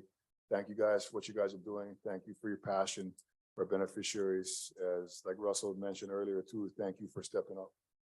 You know, kind of followed just this development corporation from afar the last few years, and you're definitely proud of you guys, man. And any kind of help, like just follow the advice that Russell gave you guys recently. And I just want to say thank you for what you guys doing, and we're proud of you, man. Thank you, Commissioner Freitas. Commissioner Teruya. Yeah, thank you. I didn't go Kamehameha, but I did wanna put a pitch and congratulate you young men. it's awesome to see young Native Hawaiians into business, helping our beneficiaries. I know you mentioned, the Lewis Ohana or in Nanakuli several times in your statement, but, yes, there is over maybe about 11 abandoned homes in Nanakuli Ahupua Homestead that has been sitting over number of years. And so that can be looked at, rebuilt, and we can work on the wait list to get people back into homes. So I encourage that very much, and not just Nanakuli, but other areas as Papakolea, Waianae, you have a lot of abandoned homes that just sit there.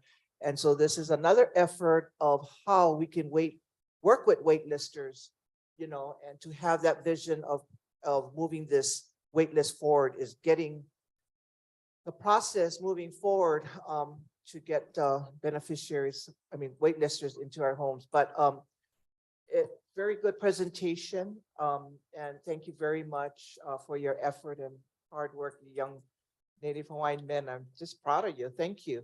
But I didn't go come in mea, so still good, yeah. Aloha. Still good. Mahalo. Mahalo, gentlemen, for your presentation. Yeah, mahalo nui. Mahalo. Ara, Aloha. Ohiyo. ahuiho, ala. Chair, Yes, Commissioner Awo. yeah, if I could to, Nakoa Development Corp. Again, thank you for your presentation. I think where I'm most interested is to continue our dialogue, to learn more about your process. I find your presentation very intriguing, so I would like to learn more about it. I would also like to learn more about your existing projects, some of the growing pains as well as some of the successes, because I think in this phase of your career or your business, it's what we learn in order to move forward in ways that we can get better at what we do. So I would like to have that discussion with both of you and then see what that looks like on the ground, especially here on Maui, because I think you mentioned there are some projects here on Maui. So let's continue this discussion sometime in the near future. Thank you. Thank you, Commissioner Awo. Danielle Alefisi, please come forward.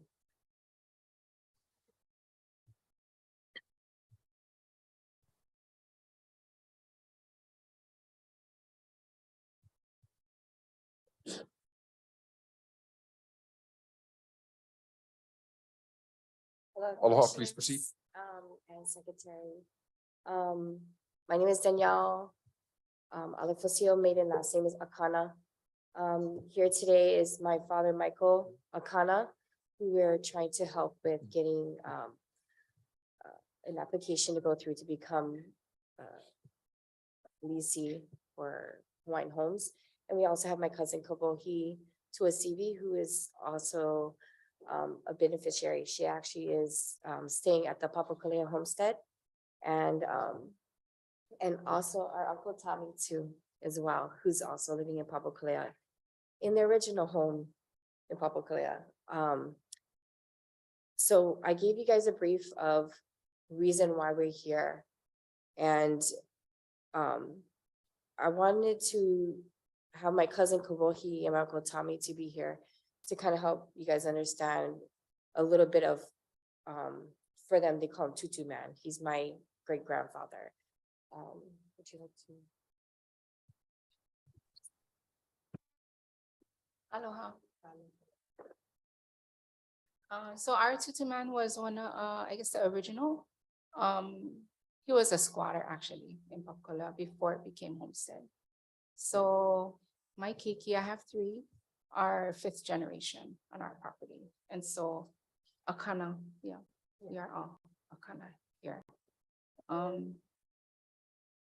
Let's see, he was very instrumental in helping to found the Papakolea Community Association, as well as very instrumental in the community as well, running the store, just a part of everything going on. Recently, our playground was dedicated to our tutu man.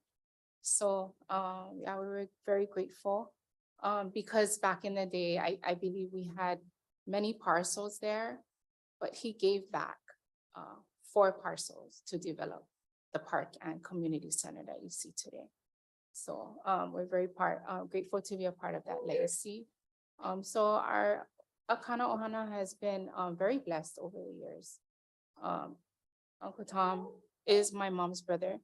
So, born and raised in Papacola, as well as myself, born and raised in Papacola. Lived away on the continent for a little while and then came home.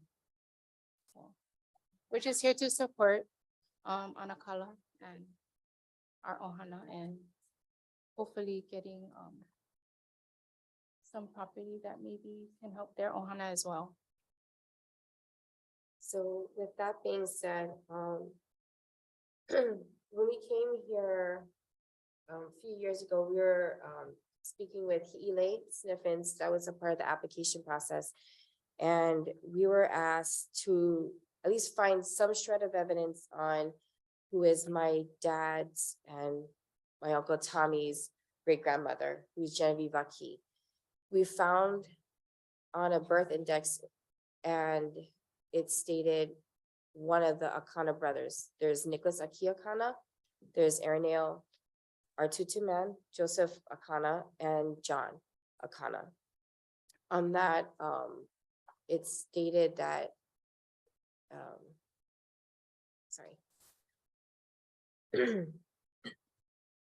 it stated that Genevieve Aki was pure Hawaiian and father was pure Chinese. So we figured that was for Araneo, they all had the same parent. I figured that would be enough. I came back and it was a different person instead. And they told us, no, you need something to give more of a definitive name, even though they have various alias names. Kanaka back in the day had plenty alias names.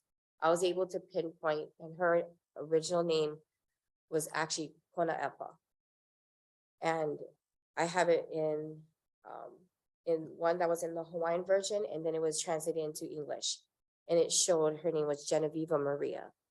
Upon that, it shows that the consistency of it being Hawaiian throughout the whole time. So the other documentations, I wouldn't say it was like altered. It was more of miscommunicated. It was saying that she was part Hawaiian on one of the marriage license. So that's what was the confusing part on DHHL's side, which was understandable. So now I have the information to show proof of everything else. I'm hoping to move forward with my dad being able to apply, which I feel he is very right in his standing that he is 50% Hawaiian, if not more.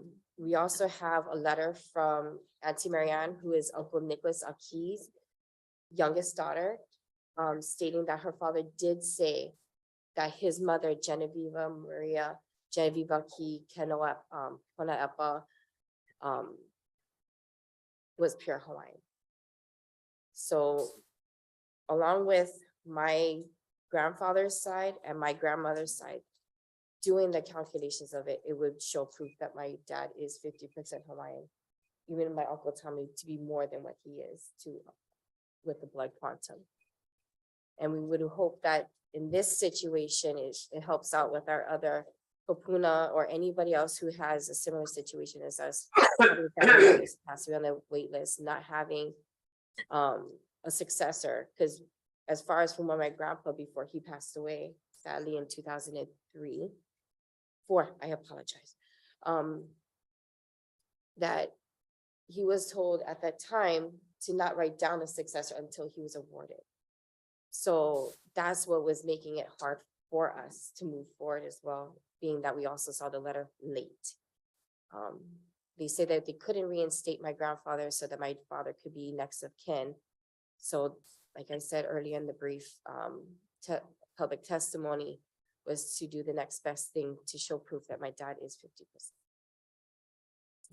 So we have all the information that is needed that we can move forward, hopefully. And is there any questions, or if my dad would like to say anything? Do you guys have any questions?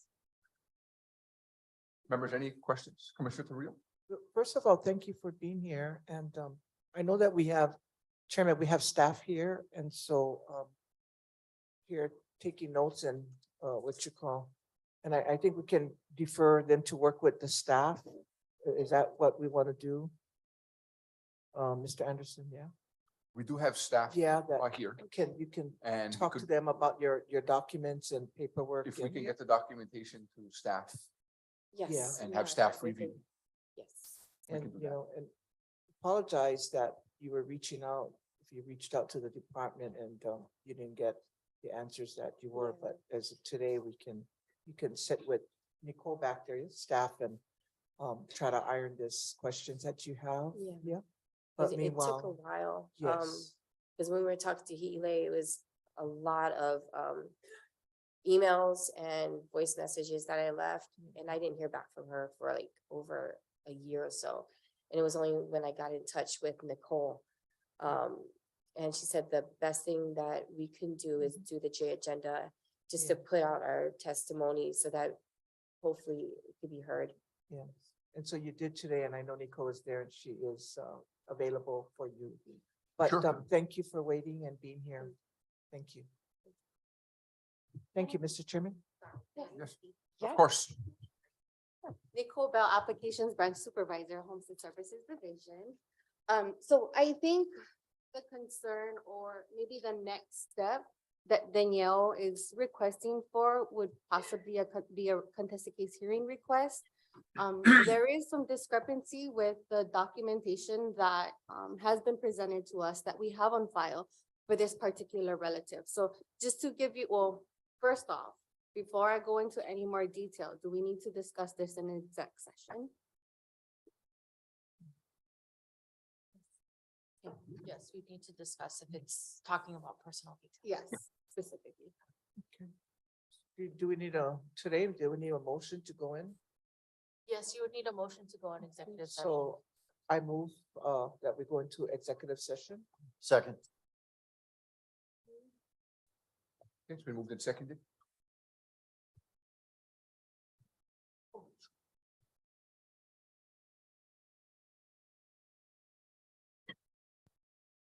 Thank you. The commission will convene in an executive session pursuant to section 92.5A4 Hawaii revised statutes to consult with our attorney on questions and issues pertaining to the commission's power, duties, privileges, immunities, and liabilities, or relating to government records maintained by the department that are not required to be publicly disclosed. I have a, I mean, can we set it up at noon? I mean, exec session? We can. And then they can come back at a certain time and we can go through this J quickly, and We then at can. noon, we can have our lunch and go into exec. Does that make sense? Other colleagues, I'm just throwing it out there, or you want to go in now? It's up to you. You can do it. No, in that case, then we'll do it during lunch, Yeah, that Yeah. kind of makes sense. which is in 40 minutes, and I didn't. Yeah, so notice then the time. we can have them come back, and then we Okay. give them a time, adequate time, when to come back when we're done, Okay. correct? And then, Nicole, is that okay? Yeah, I'm here all day. Yeah, I'm not though. Thank you, Nicole. I do want to see how we can get Yeah. this ironed up. And so, meanwhile, when we're in exec, we also have our lunch and discussion. That makes Anyway, more more sense, and sense. then work And down we the can move the J. beneficiaries business along. Okay, Yeah. okay. Thank you so much, colleagues. I appreciate that, and we Okay. will. Mahalo. Thank you.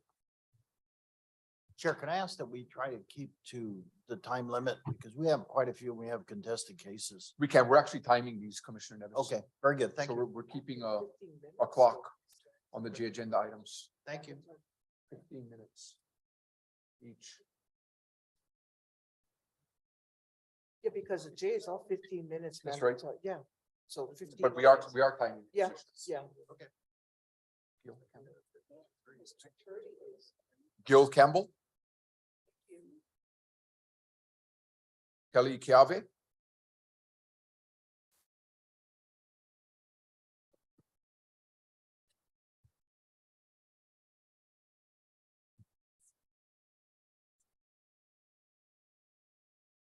Are you on, Helen?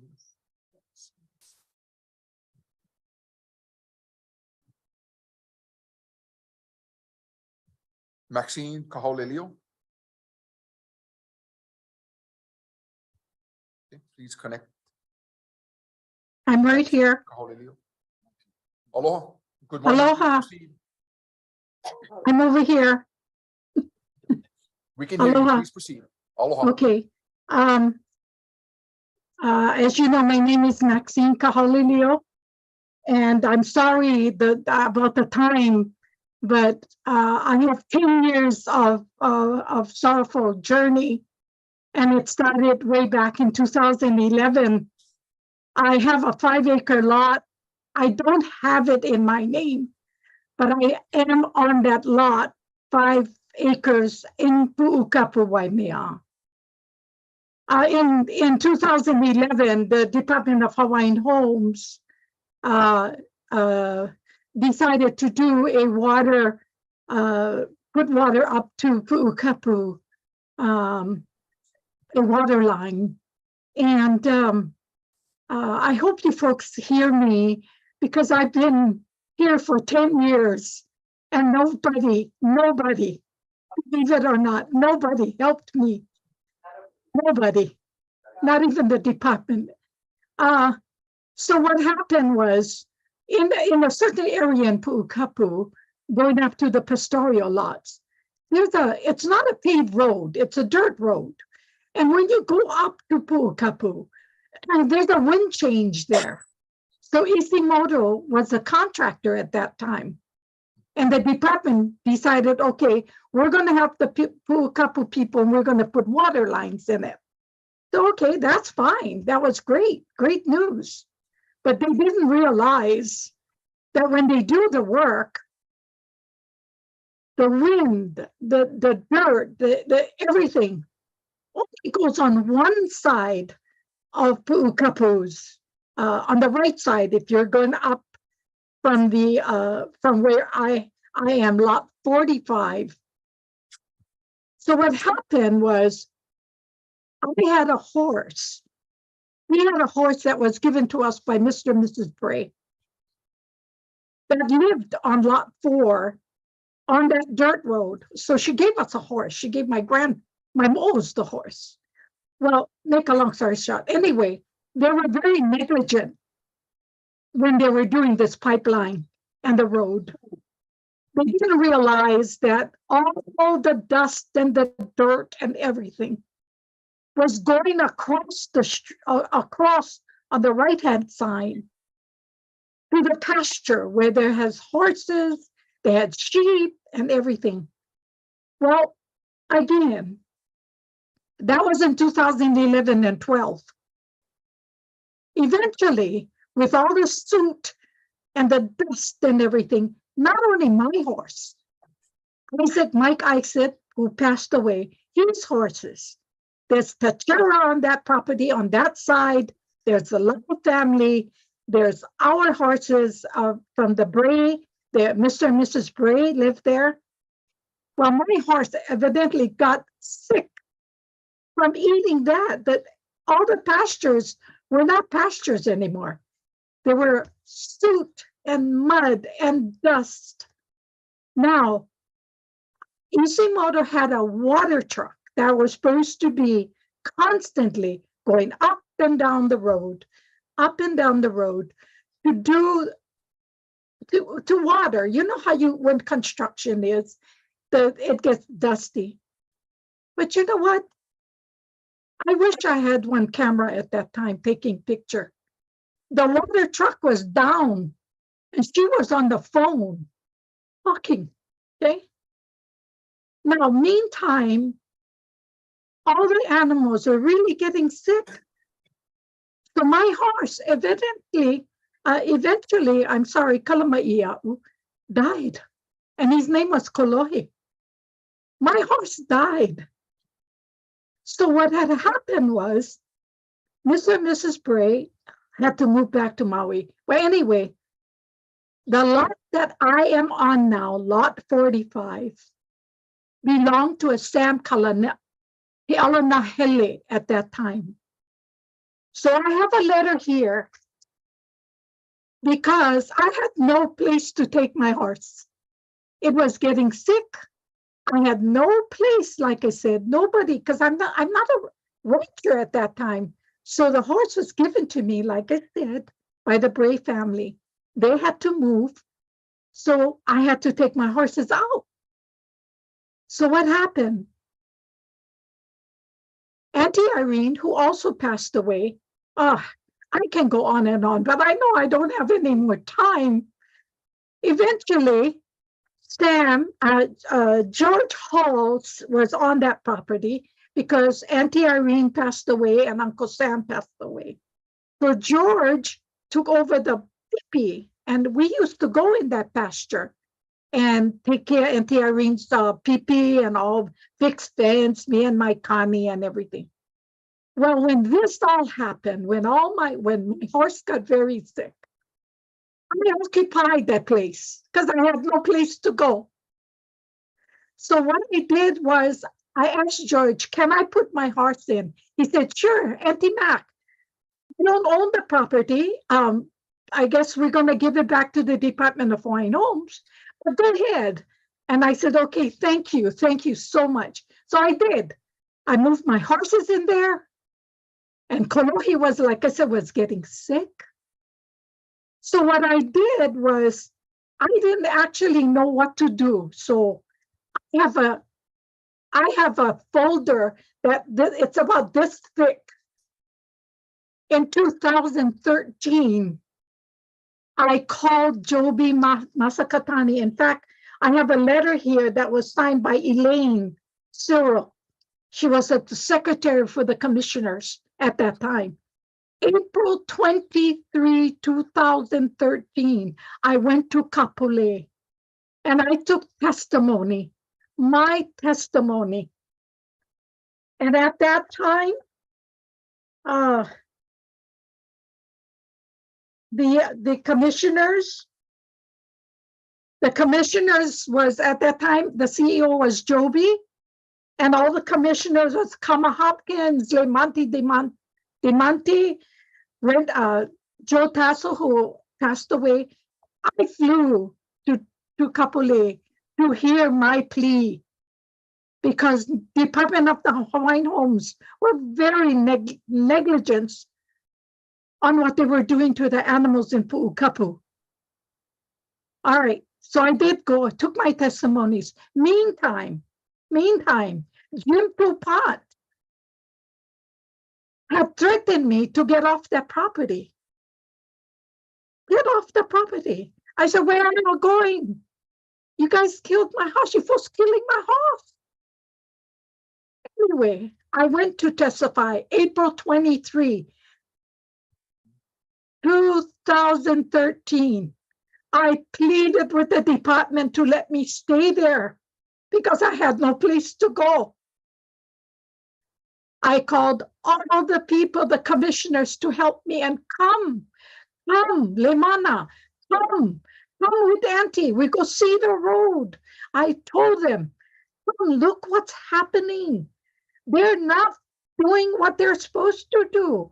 There's animals. Waimea is noted to be Paniolo country. There's animals on that side. There's goats, there's sheep, there's horses, there's donkeys. Nobody came.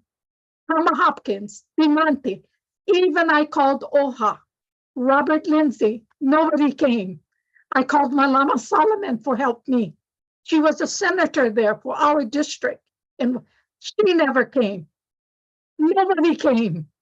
So I said, okay, I'm going to go. So I called, went to testify at Kapolei, and they said, oh, the commissioner said, hey, you know what? I feel for you, especially the person lived in Maui. What's his name? Perry, Artartes, Perry. He said, I'm a rancher. I know I get horses. I said, look, my horse is dying. And Department of Hawaiian Homes don't want to help. What am I gonna do? So anyway, to make a long story short, my darlings, I am still on lot 45. It's been 10 years. Nobody ever helped Auntie. Nobody called me. The only person who called and threatened me was Jim DuPont. You need to get off the property. You need to do this. No, I'm not. I'm staying here until you folks give me that lease, because I applied for the Department of Hawaiian Homelands in 1960. Your offices was across Waihau Church. Then you folks moved to Halikawila. I have been with the department from 1960, fighting for a piece of property.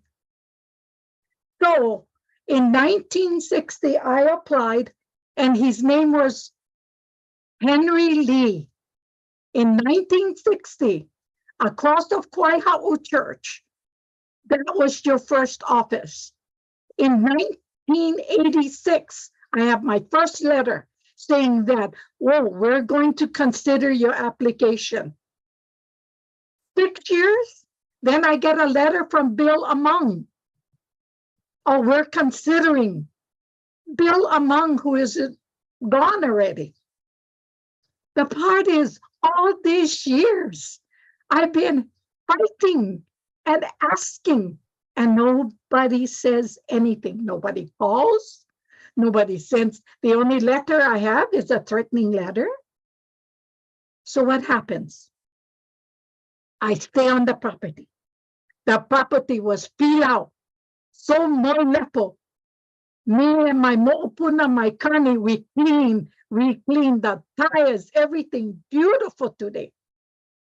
If you guys know my property, and I hope, Makai, you come see Auntie's property, which belong to the department. No more opala, no more broken machines on top there, no more kawila, no more nothing. It is so clean, because I work hard. Auntie work hard. I clean, I fix fence, I do everything. All I'm asking the department is put my name on the list. How am I going to wait?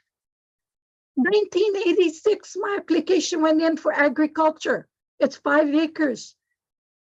I'm still not on the list. And then, listen to this. In 2010, okay, 2010, I was 920. 920 on the list for ag. Then in 2018, I was 876 on the list. What's wrong with that math? What's wrong with that math? All right? Why? I watch. I live in Waimea, Kamawila. I live on Homestead, Ipupu. I built my house. I watch everybody get land. Oh, everybody above me, by me. All these kids get all 5 acres. They weren't even born when I applied. The list. Why? I get Hawaiian. I get 50%. I proved it in 1960. All I'm asking is if I can have my name, Mary Maxine Kahaulilio, on that lease. That's all I'm asking. For 10 years, I have been stumped on. I have been written letters of disgust, threatening by Jim DuPont. You come see my lot, Makai. Come take Huakai. Clean, all clean. My fence all palahe, because I know like fix fence if I know own the property, if I know get lease on the property. 10 years I wait. I know Maki yet. I still here. I lift hay. I fix fence. I train horses. I get 2 donkeys. I feed the nene. My next door neighbor is Mr. Shimaoka. Across the street from me is Murphy Denise. Across the street from me is Pee Wee Lindsay. Down the street is Auntie Uncle Benny Lindsay. They all say, Auntie, oh, my kailua. I'm still there and I'm not going to leave that property. 10 years, please listen. Ho'olohi to Auntie. I'm still there and I'm not going to leave. And all I'm asking you folks now is, please consider me as the leasing on lot 44 in Pu'ukapu. That's all I ask. 920 in 2010. Half of you folks weren't even born when Auntie went applied for homestead. So all I'm asking as today, please consider me a leasing, lot 45, Pu'ukapu. You know, there's a story to this too. It was so heartening for me and my daughter, Deborah, Kahulileo Manantan. Many years ago when I used to live in Ha'ula, I lived Ha'ula 40 years, waiting. You know, we applied, she applied 1980, never get nothing yet. She applied agriculture, never nothing. 1980, nothing. Why? Why our name so hard? Leo. That's pure Hawaiian. So what happened was, we got a call from the department many years ago when I lived Ha'ula, many years ago. So we answer that. Oh, I forget her name. She was Japanese. She said, oh, I just want to let you folks know that you folks not applicable for Hawaiian homes. I went, what? And she said, well, you are in our application, you are Mrs. Brown. And she said, yeah, you and your daughter are Brants. You're not eligible for Hawaiian homes. You don't have enough Hawaiian blood. Oh, I tell you, that made me so angry. So I went down. It was in the back of the Kamehameha statue at that time by the post office. It's another move department made. So I went up the stairs and I went to go find out who was there. Koaliki Drake was CEO. I said, hey, I came over here because the lady called me. I'm Mrs. Brant. And Jim DuPont was in the office at that time. I was angry. Mrs. Brant. So I said, where's that Japanese lady who I had the call? Well, she wasn't there. So Holiki came in. I said, darn, what is this going on? Yes, I was Mrs. Brant and my daughter was Miss Brant. And we're not eligible for Hawaiian homes. And this is the God's truth. Oh boy, I tell you, I pounded the table. I said, what's wrong with you people? I said, this so-and-so. So I told her my name, told her my daughter's name. And you know what? They apologized. They apologized because they found my application. Oh, we're so sorry. I said, please don't do this to people, especially anti-Max. But that's what happened to me. So today, my daughter no more nothing yet because we're the Brants. I tell them, I'm not saying, I don't know the Brants, but please, that's who we were. Okay, that was taken care of. Then when my horse got sick, oh, by the way, when I went to occupy lot 44 Pu'ukapu, we buried my horse. He eventually died. He did. So he's on the land where I am. He's on lot 45 and he's buried beneath a tree. And Mr. and Mrs. Noah, who has homestead in in Waimea, took the initiative for Karako Auntie and dug the hole for me with his backhoe. Auntie Maxine, mahalo nui for sharing this with us. Commissioner Freitas would like to share his novel. Commissioner Freitas. Aloha, Auntie. Thank you for joining us today in the meeting. Thank you for your mana'o. And, we all understand the frustration you're going through, and we're sorry that you had to go through this. You have my word, I will come visit you. And I know where Pu'ukapu is. I'm very familiar with that area. Yeah, I spend a lot of time there. I will come and visit, and I will work with staff to find a remedy for the situation. please, please, Makai. I cannot wait. Auntie is already 84 years old. I've been on the property from 2013, 11, 12. And I have worked my bone to clean that place. Malamada Aina. You look on the cross. Come, Makai. Come visit Auntie. I like show you folks. I like show you. Please come. I will stop by, Auntie, definitely. Okay, Micah Ilo. We will find a remedy for the situation. Thank you. Thank you, Commissioner Chair. Freitas. Yes, Commissioner Kaliki. Yeah, if it's okay with Auntie Maxine, I'd like to visit with Commissioner Freitas to your place. Auntie Maxine. Oh my God. Do you know this boy? I know him, little boy from Haula. Hi, Michael. Come. Mahalo nui to both of the Hawaii Island commissioners. Thank you. Mahalo anui loa Thank you, kako. Mr. Chair. I just wanted to Thank add you. something. Yes, Commissioner Tarui. Aloha, Auntie Maxine, thank you Uh, again. I mean, since I've been on this commission, I've heard your plea, your concerns, your tears. And today I sit here after 4 years serving. It's very, very painful to see a kupuna go through this kind of anxiety at their age. They don't deserve that. They deserve at this age to enjoy their bucket list, to enjoy their home, to enjoy their mopuna, to enjoy their life.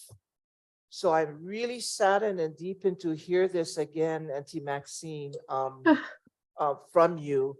And I know that you have strong Big Island commissioners here, sitting here today with tears that listening to you, that something finally will be looked at. It is, and I'm gonna make this statement because in this month, March is Pinsko Festival. Yes. Pinsko Day. Yes. And the broken promise that we go through as Native Hawaiians through this needs to be fixed, needs to be mended. And so, especially for our kupunas that deserve a happy, joyful life and not to go through this kind of agony.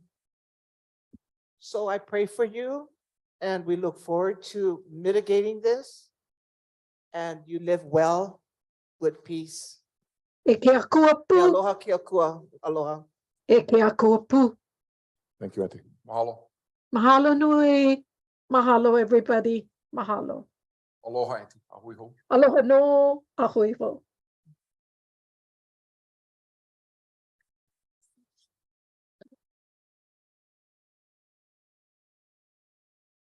Charmaine Toa.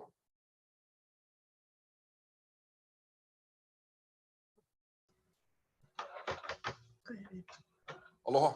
Aloha. Aloha. Good morning. Please proceed. Please proceed. Hi, May we share our screen? can we share our screen?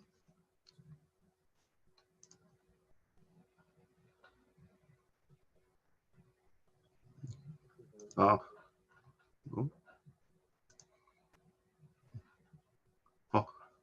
Hello, commissioners and Chairman Ikaika. We are here to follow up on our complaint to DHHL enforcement.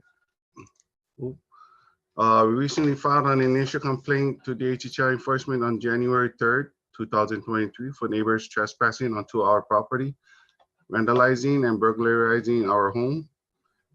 In February, we testified at DHHL's monthly meeting to bring in awareness to this PLO Act. DHHL has implemented a process that homesteaders notify DHHL enforcement.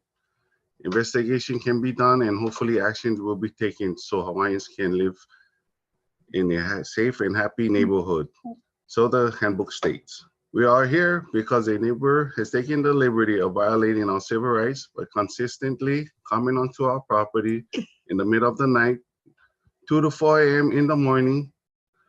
Last month, we shared how our fence was damaged by people climbing over. This wall and fence was constructed by the previous leasee, who also installed a 4x8 plywood 22 years ago because these neighbors were coming onto their property. Within 4 months of this picture being taken, this is what our fence became. Our fence has been through 2 hurricanes. There are 2x4s nailed at each plywood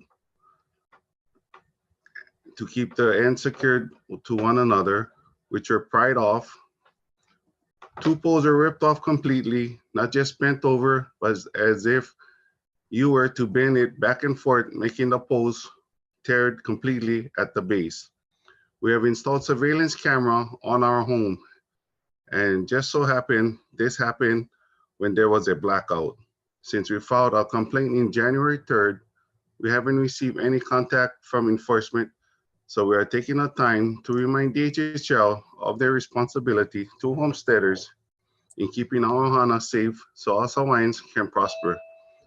We have filed police reports, and nothing has been done. So now we're coming to Hawaiian Homes and bringing out our situation to you folks to make you guys aware. Hopefully enforcement can come and investigate. We would appreciate any and all help to stop this criminal act from going on. That's our testimony for today. If anybody has any questions or. Thank you. Thank you, Mr. Chair. Thank you, Charmaine and your husband for being here. These are non-accruing beneficiaries. I have an echo. Yes. Coming from. Okay.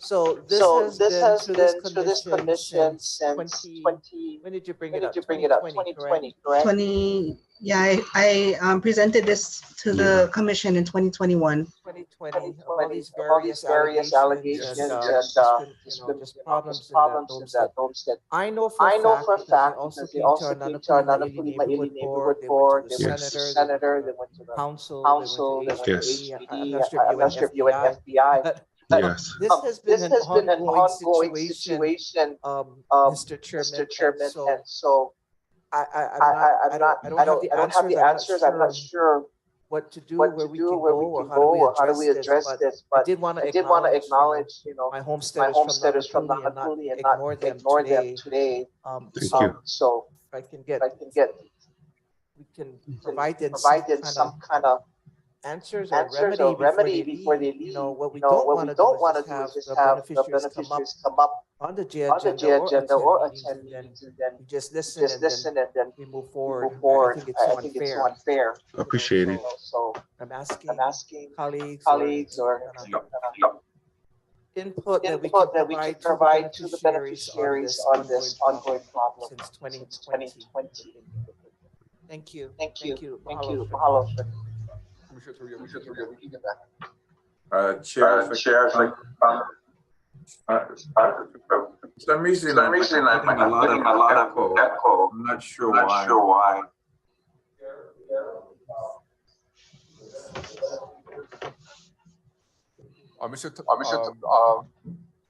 Charmaine and Robert, please turn down the volume on your getting feedback.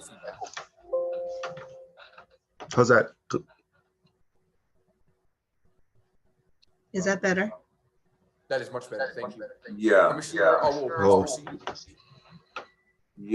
thank you, Chair, and thank you to both of you for testifying today. I'm still getting some echo, not as bad, but I'm getting echo still. I do want to acknowledge your situation, the pain that it continues to cause both of you. I do want to express my extreme frustration that beneficiaries continue to come with us with these problems and our inability to respond appropriately. I do want to express my frustration that the department has not yet created an enforcement and compliance program that's specific and unique to this department that can properly address all of the issues and challenges that our beneficiaries experience across the state on a constant basis. I've been here 6.5 years, and sadly, your mana'o is not unique.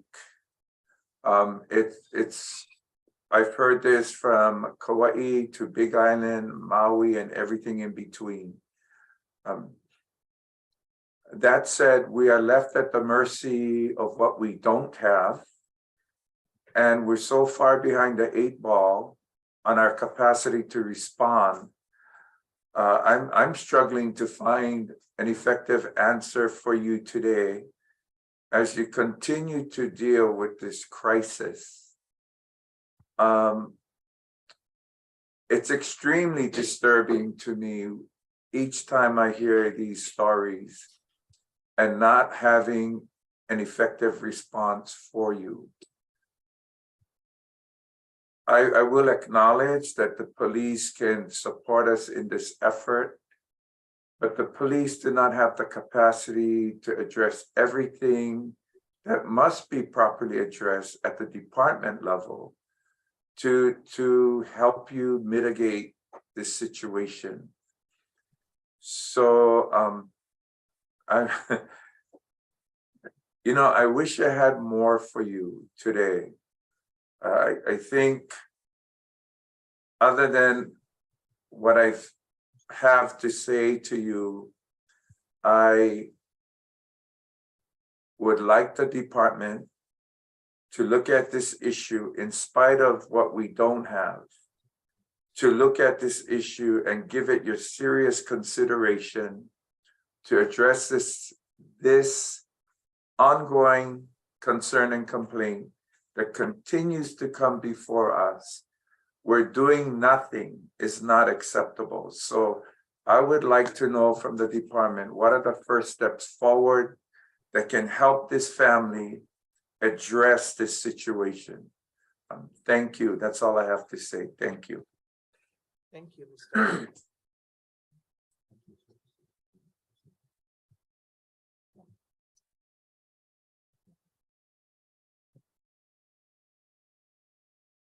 Sure. Yes, Commissioner Nevis. Yes, I'd like to express my concerns as well, and I support what Commissioner Alo was saying. We continue to, this family continue to go through this harassment. And we keep hearing this over and over and over, and we're not doing anything about it. So I agree, we need a proper enforcement team that can handle especially these lease violation issues, as well as having proper police enforcement so they can enforce all rules when they step onto a property. And that's some of the problem we're having. And we don't have an answer. So we need to get an answer. We need to have something that we can move forward with that's concrete and gives us the authority to do the things we need to do. So that's my testimony. Thanks. Thank you. So I guess I have a question these kind of complaints that come through, so what do we do? How do you put it in a contested case hearing, or how do you work with the state sheriff's department under the state of Hawaii? There's some kind of solutions that we need to talk about and see what we can do to help our families when they are in danger and bring up these kind of disputes. So I'm just kind of throwing that out there, out of the box. What do we do? Just sit here and listen and jot it down and wait till the next time they come back next month? It's very frustrating for me. It is. Thank you, Commissioner Turio. We will have staff follow up today, and then we'll get with enforcement team. And to add to that, when you do refer to staff, can we get an update, of this situation? We can. Thank you so much for that we can, because I'll be jotting down what goes to staff and what should come back to us, because I want to hear a follow-up, you know? Yeah, not just defer That's to a fair staff. expectation. Yeah, so we can get a follow-up done. That's a fair expectation. Thank you. Thank you. Chair, if I could add, Commissioner Owo, yes, you may.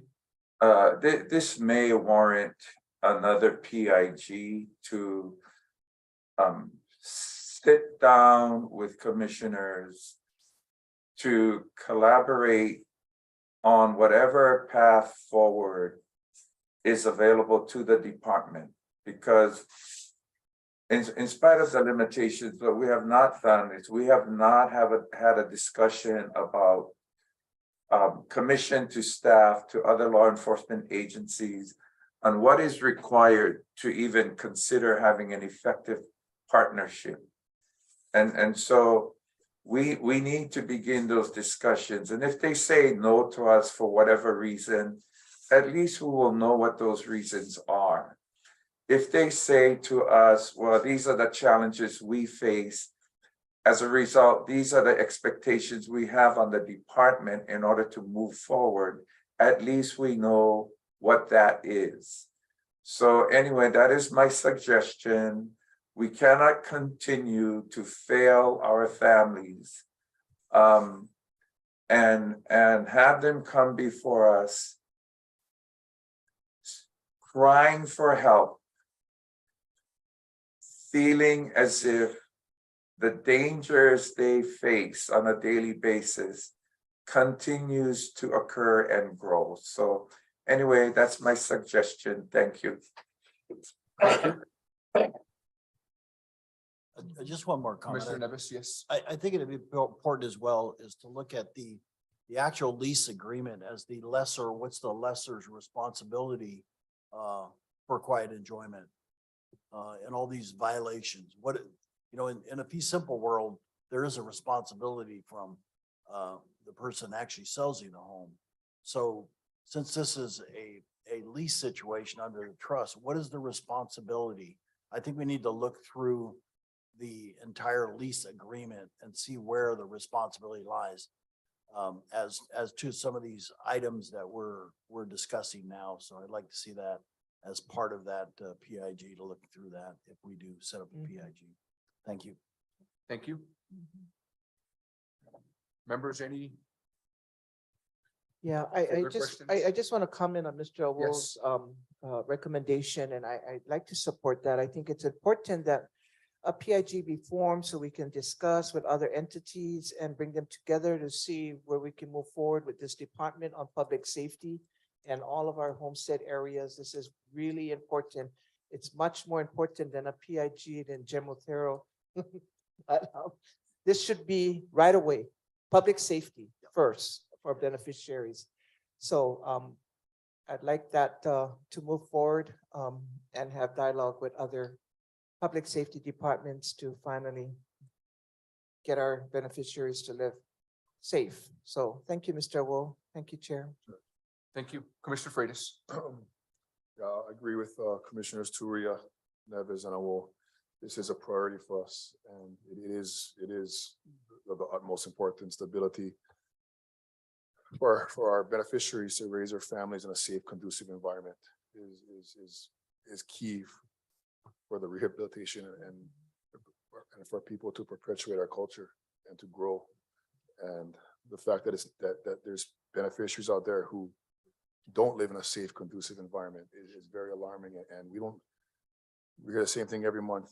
And it's like Commissioner Awol was saying, it's hard to articulate, you know, how we feel about it, because it's the same thing over and over again. And we feel we don't have the exact, you know, immediate remedy for the situation, but to get a group together to analyze the situation and talk to law enforcement, and then we can see where the hindrances are and then strategize a plan to move forward.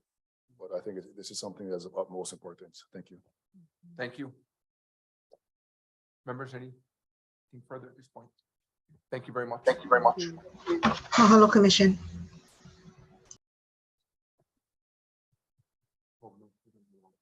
Chair, can I Yes, ask a question? yes, you may. My understanding is that establishing a PIG is in your purview.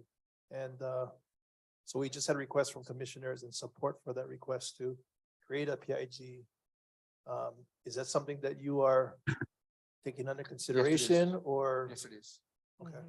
And then I would encourage that the comment you made earlier about setting out the current enforcement folks that we have to help these folks that continue at the same time. We're not letting the PIG slow down that No, it response. won't. Thank you. So I did send a communication to staff, also copying enforcement. And we'll go ahead and utilize that process in addition to putting together a permitted interaction. Mahalo. Thank you. Chair, Yes. Those that Sure. are interested in a permitted interaction group, you want us to send you an email? Well, let's just solve that now. Who is interested in serving on a permitted interaction group for this? I'd be issue? interested. Nevis? Me too. I do. Taruya? Oh, yeah. I'd like to have Mr. Awo and Commissioner Wo should be. be the chairman because of his Yes. background in the DLNR law enforcement. I think he'll be vital for this I agree. PIG. Okay. Mr. Commissioner Awo. Awo, would you be interested? And at this I time, we'll volunteer defer to to- you because I think you wanted to speak anyway. yes, I would be, and thank you for making that offer. I also would like to ask, my understanding that we have an E team of one is my current understanding, which is unless I'm not aware of any add-ons, but I think we only have one person right now, right?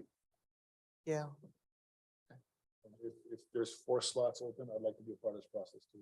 if Okay. possible, If nobody else wants to volunteer. Okay. So if staff can take note, then please place on the agenda next month to establish a permitted interaction group chaired by Awo with Commissioners Teruya, Freitas,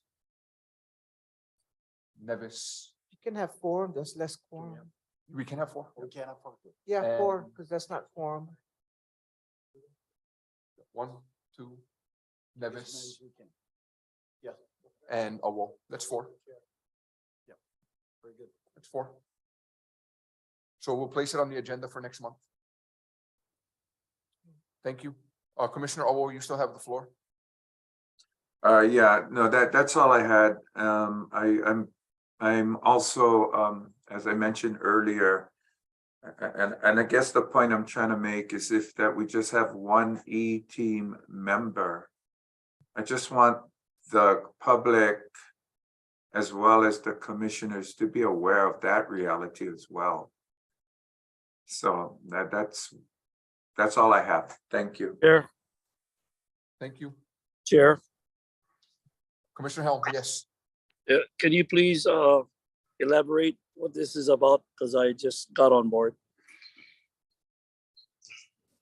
Thank you, Commissioner Helm. What this is in regards to is compliance issues, various compliance, lease compliance issues and public safety concerns on our residential lots that So that you're- some neighbors have expressed for some time.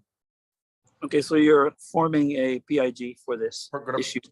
Yes, going to form a permitted interaction group at request of some of the commissioners. Okay, can I also discuss ask, this issue. the last, just the fires, where is this located, this issue? Can you let me know where is that located? Nanakuli. Okay, up at thank 6 you. Road. Nanakuli Thank you 6 very Road. much. Thank you. Welcome. Mahalo.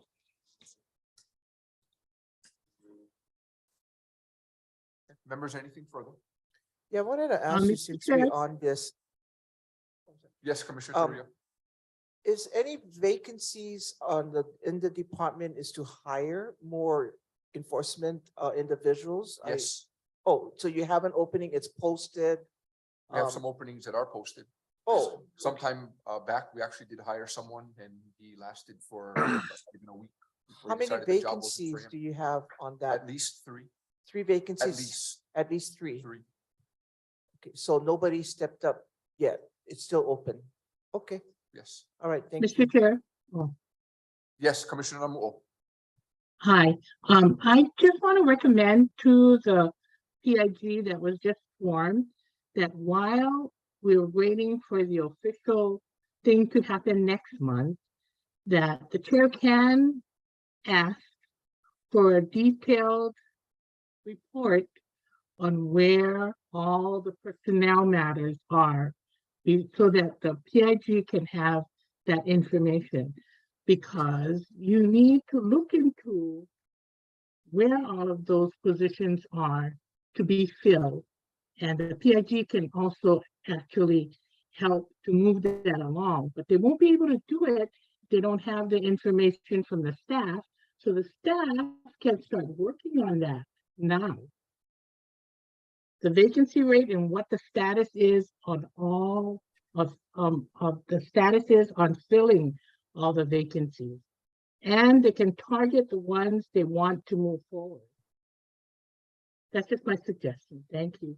So noted, Commissioner Namuo, and that request will go out today. Thank you. Chair, if I could add to some of the comments. Yes. So, you know, when I first got here, within a year, I was asked by Joby and William to do an assessment on their E-team program. So I did spend quite a bit of time initially sitting with David Hoke, who eventually became the supervisor. And we went through an assessment. And as a result of that effort, I did advise David and the department that the program was deficient in many ways, but deficient, the biggest deficiency as I saw it was the staff did not have law enforcement powers, not just for criminal activity, but for administrative rule violations, where that also is a requirement. And I won't get into the details as to why, but that was the first problematic issue, and David agreed with that. Over the years, these discussions continued, but it's not been properly resolved is there's a failure to understand how a law enforcement operation works on behalf of a department. And so the discussions occurred around a recurring theme that what we had was good enough if we could just fix what was broken. And so this is why we're still in this situation today, because some of the fundamental changes that are required are still non-existent. So the system remains broken. And the enforcement and compliance bill, which I do appreciate, I think this year the department really made a sincere effort to move it forward. That bill has been deferred, so essentially it's dead for this year. So we have to look at what's left. And what's left is more of the same, except there's less of what existed 5 years ago, because we're now down to one E-team member. So when the question comes up, are we going to hire more enforcement staff? Therein lies the problem, because the word enforcement is a misnomer, because they have no enforcement powers. At best, you can call them an investigative arm, where they can go out and do investigations. But all of that has to be referred to an enforcement entity for action, or the chair's office for action. And then you get into, when you're recruiting, can you compete against the police department, against dole care, against the sheriffs that have a standardized program, has retirement, has all these benefits, training opportunities built into their system, which we don't have. So we cannot compete with the other departments to get good and qualified staff to fill the puka because we're just not set up for that. So there's a lot of issues here that we're not going to capture in this one discussion, but there are systemic changes that have to occur in order for us to properly serve our beneficiaries in real time. Because these situations occur on a daily basis throughout Hawaii. And we cannot rely solely on the MPD, HPD, the sheriffs to respond effectively in a quick and timely manner. We just cannot. We can partner with them, and our partnerships must be based on our own effective law enforcement arm, or we're just not going to get the respect because they're going to be carrying our water is what it is. So anyway, that's a mouthful, but this has been in my head for a long time. Thank you.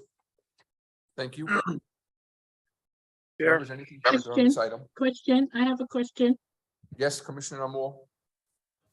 Commissioner Awol, did they ever actually establish any key law enforcement positions or even work on that?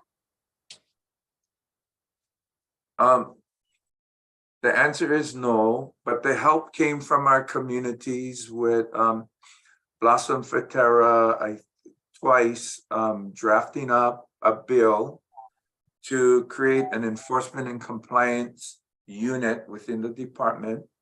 Now, I want to say not all beneficiaries have supported that, and I think that's more perception than it is reality. But for those beneficiaries who have experienced trauma resulting from crime, they do support it.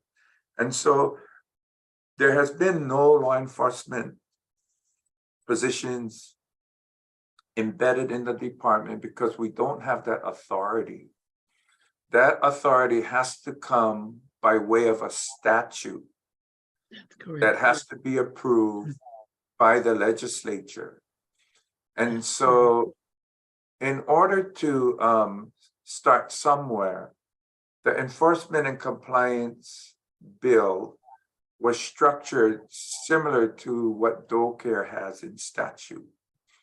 So the goal is to create the statutory authority to begin the first steps forward, to create positions under the statutory authority, should it be approved, to create a law enforcement division. We currently don't have that authority. So all we have are E-team members, which is down to one, but they don't have any enforcement powers. So that's not been helpful to them either, because even within the department, there's a belief and expectation they should be doing more because they're the E-team. But what even our own staff don't realize, they can't do those things that the department even wants them to do, because they don't even have the authority to write a citation.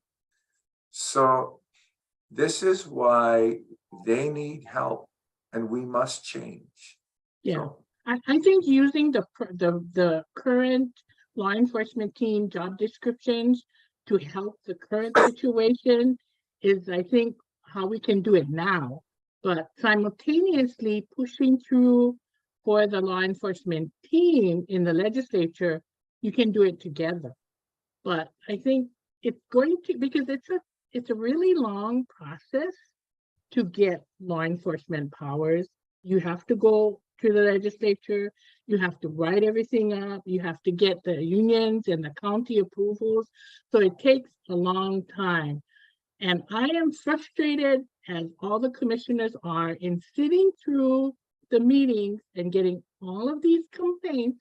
And the reality is we can't do anything because we don't have enough staff. And as much as we want to say, I want this and I want that, the staff also are very stressed in trying to meet everything. So in this transition period, I think perhaps the new chair will also have his own strategy and hopefully try to have that sped up. But I am just as frustrated as you guys in sitting here and listening to everybody and not knowing that, not knowing, but knowing that we don't have the staff to do it right now. But I think using the enforcement team job descriptions to help get more people on board is at least a first step. And simultaneously pushing in the legislature, the bill to get us an enforcement team in DHHL. Because I do fully support that our beneficiaries need people on the land. And that would help the different homestead associations too. And I think once you do that, they'll see that it's better that we have our own law enforcement. Thank you. Thank you. Yes, I think I just want to drill down on a couple closing comments. There are two parts to this. We don't have adequate staff, number one. Number two, the current positions that we do have are not, they do not have enforcement authority. So working with what we don't have, I think what's important is that we call our staff members what they are. They're investigators. We use them as investigators to create reports and then try to create a better system for now, where those reports go to the proper venue for follow-up. In the meantime, Patty, I agree with you. We should try yet again next year to get statutory authority granted to this department so we can create a bona fide law enforcement unit within the division, within DHHL. So in the meantime, happy to work with the PIG to come up with a substitute solution until we get better at acquiring the tools on our belt. So thank you. Thank you. You know, Mr. Chair, I just wanted to make a comment. This is my manao. You know, since I've been on this commission 2019, when we talk about staff, not just the E-team, I continue to hear we don't have enough staff. That gotta stop. I mean, you can't continue to say I don't have staff, so I can't answer the phone and aloha our beneficiaries when they call. You can't say I don't have staff, so these guys all gotta wait. So I just hope that this loud and clear and next administration come in is hire, fill up your vacancies, get these staffs in there to service our people. I mean, nobody wants to continue to hear, we all know everybody works hard. You work for the state, you work hard. You work for the county, you work hard. But we gotta quit coming up with that. We just don't have staff.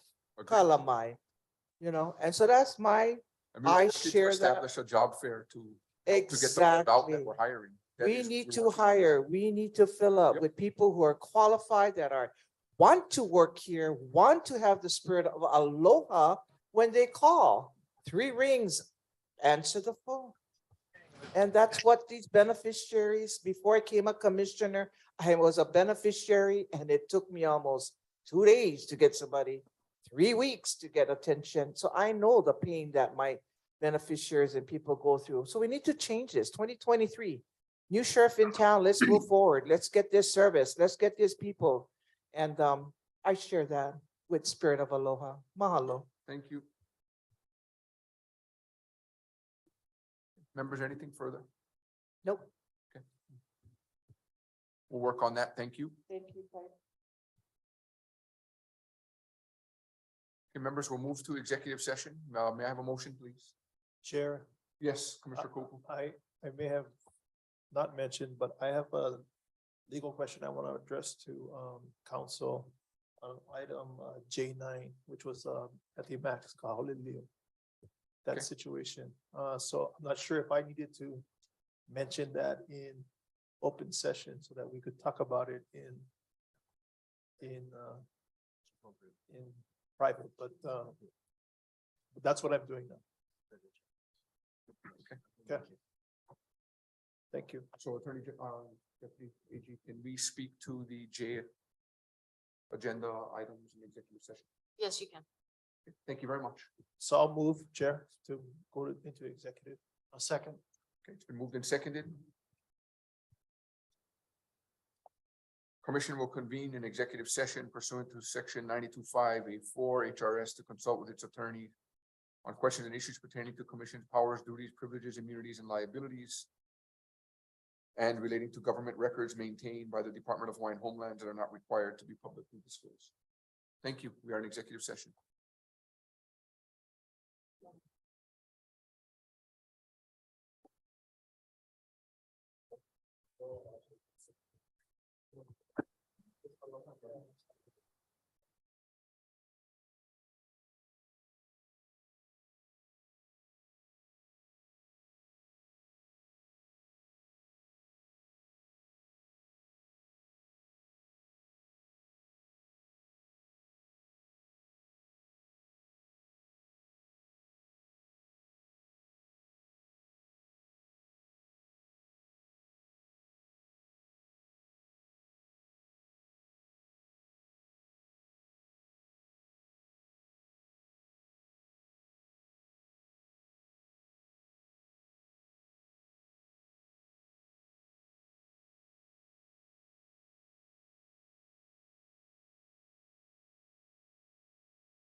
Aloha kako. I'm gonna do. Aloha. Please proceed.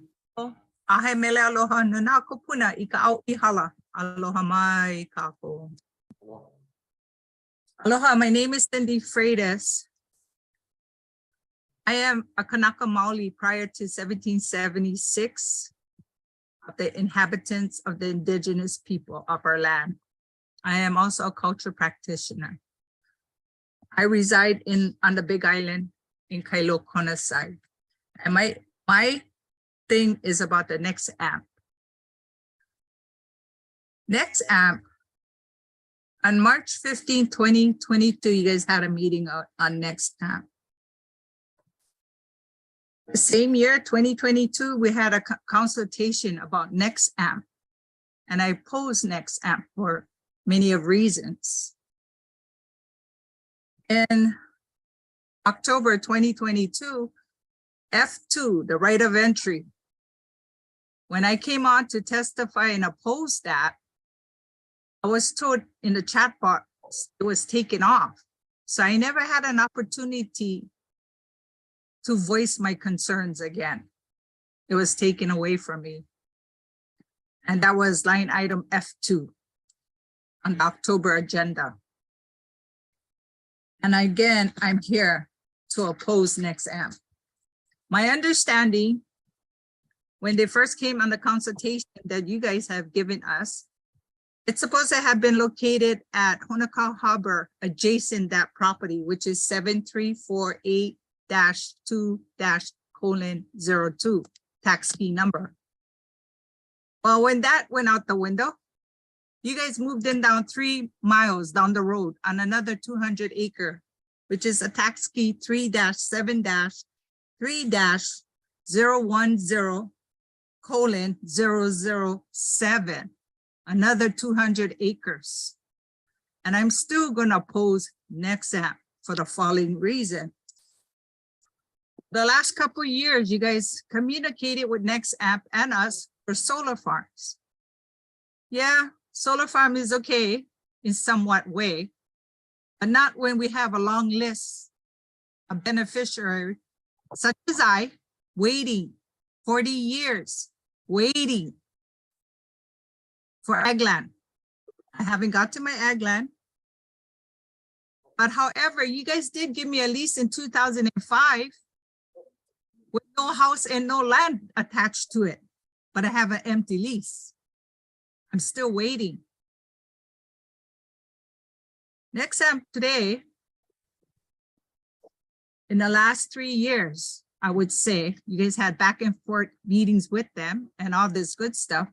And some reason they had the right of entry. I found it out when I went to a next app meeting in January 2023, when they told me they had the right of entry. And I still told them I oppose you guys doing that, because right now we need our houses, we need our land to sustain ourselves. A little about next app. Instead of solar farms, the HHL should give back the land to the people. And that land you guys putting them on is zoned for residential. I don't understand. It's a residential 200 acre lot. You guys should be putting homes. So we, the beneficiary, can put our family on those lands and live off of those land is acceptable. The Laiupua 5,000 square feet with the 900 to 1,000 square foot structure with a 2-car garage is unacceptable. That is a small parcel. We can't even extend. You guys passed the rule in 2022 for SUD, supplemental unit dwelling. A lot of our homesteaders are having 2 to 3 family members living in one household. You can see how many cars park up there. Come to Laiupua, you're going to see a lot of them like that. We need bigger lots. We had voiced this in the general plan way back in 2000 to give us bigger lots so we can sustain our family. That's how long We've been waiting for something like that and put solar, but not thinking you guys was gonna put solar farm. We're thinking of putting the solar on our rooftop. Next AMP today provides energy access to approximately 40,000 subscribers across 10 states. In Hawaii, there's 7 locations on Hawaiian Homestead that you guys want to build a solar farm. The solar approval will be running about 2025 the year. Next time we'll have a credit of 35% or more for solar tax. This credit, they'll be getting back millions and millions. In the next 3 years of their tax return, they just want to pay off the whole solar. That's 100% profitable business on our land that we should be sitting on. Right now, if you was to put solar on everybody's land or house, or find a program with the $600 million that we can tap into to put solar, after the 3 years, after the rebate of the 35% credit, you actually paid off your solar. I paid my solar $26,000. In 3 years, it was paid off. And I got another $10,000 in my pocket. Guess what? All I got to do is hook up a $26 electric line called Helco to my house, and that is my bill for solar, for my electric bill, $26 a month. That is acceptable. Solar AMP is only giving to the low income people, and I mahalo that. However, they are selling the market price to the rest of us that doesn't meet the low income bracket. How fair is that on my land? We're the rightful holders. The people are. You guys are just the grantor of that title. That belongs to the people. So I did an average account, a $200 bill times 12 months, $2,400 times 20% annually on the high, because they said 10 to 20% annually on the website. Comes out to $480 savings. That's unacceptable when they're raking in millions. They should be giving us 90% and a $26 bill a month that we can pay for the electric line. Right now, a lot of our people can't even pay that. Pretty soon I'm gonna be on fixed income. I'm right behind 65. I'm worried. I am definitely worried for me and my husband on set income because of this. And we don't even have Hawaiian Homestead yet. I've been on the list 40 years. Shame, shame, shame, shame. Austin, August 17, 2021, PR Newswire. Next AMP Energy Infrastructure and Reinventing has secured a $240 million equity investment led by General Capital and a $440 million in debt financings, bringing the total new funding to $680 million. And we get nothing. Something's wrong with this picture. We get nothing.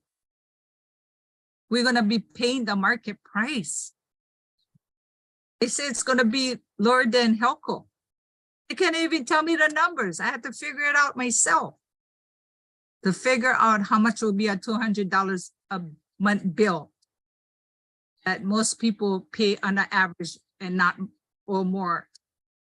So please don't let them come in. That right of entry, they hired Pacific Culture Consultant Service, L Inc., which is run by Richard Nees, co-author, and Mr. McCoy, which is the author. They did a lot of hanky-panky on the AIS on Mauna Kea. I did the contesting case. I have the transcript if you need proof. They did a lot of cut and paste templates whatever you want to call it. We cross-checked them on the stand to cross-examine themselves. And we found a lot of discrepancy in this company, which is called PCSI abbreviation. And that's who Next Amp is hiring. I don't even trust them myself. When they do the archaeologist report, I can imagine who's the biologist to do that. So please, give us back that land. We need more houses on that 200 acres to sustain a lot of our people who are homeless, who is incarcerated, that's going to come out soon, and our future generation to come. You guys are giving them 40 acres. That's unacceptable. Give me 40 acres. Can you do that? I can do wonders on that land. Thank you. You guys have any questions?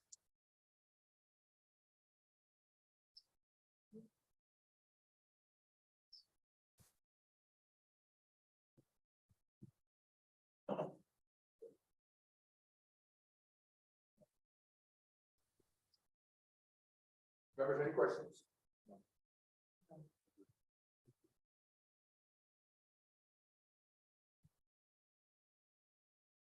Thank you very much. Thank you. Anybody here?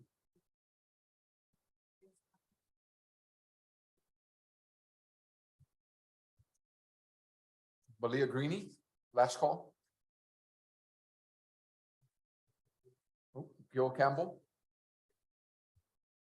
Kelly Kiabe. Hikoa Inomoto. Faith Chase.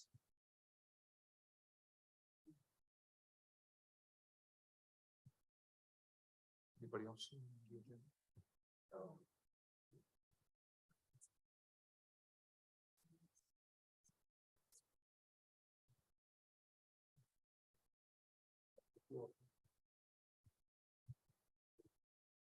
Okay. We've reached the end.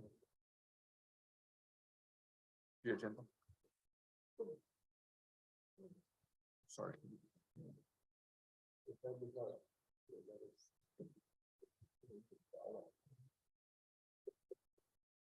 Okay. So we've reached the end of J agenda. Thank you.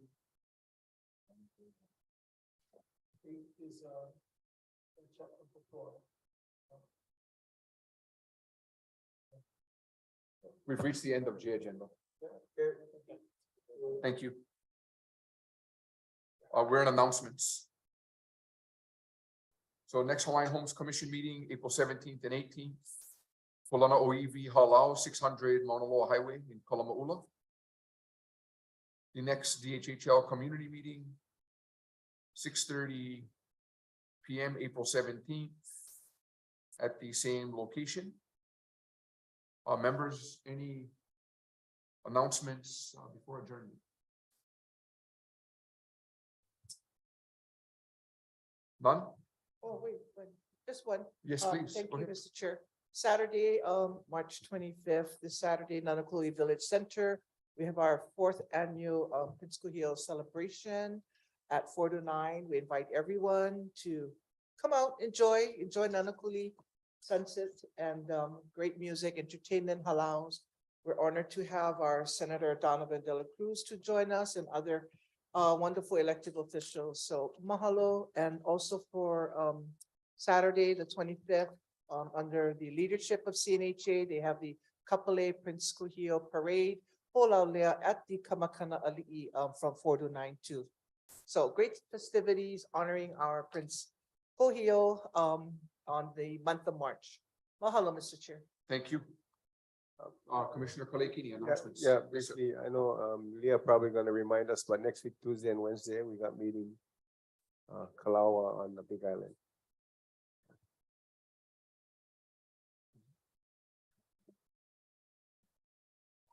Understand.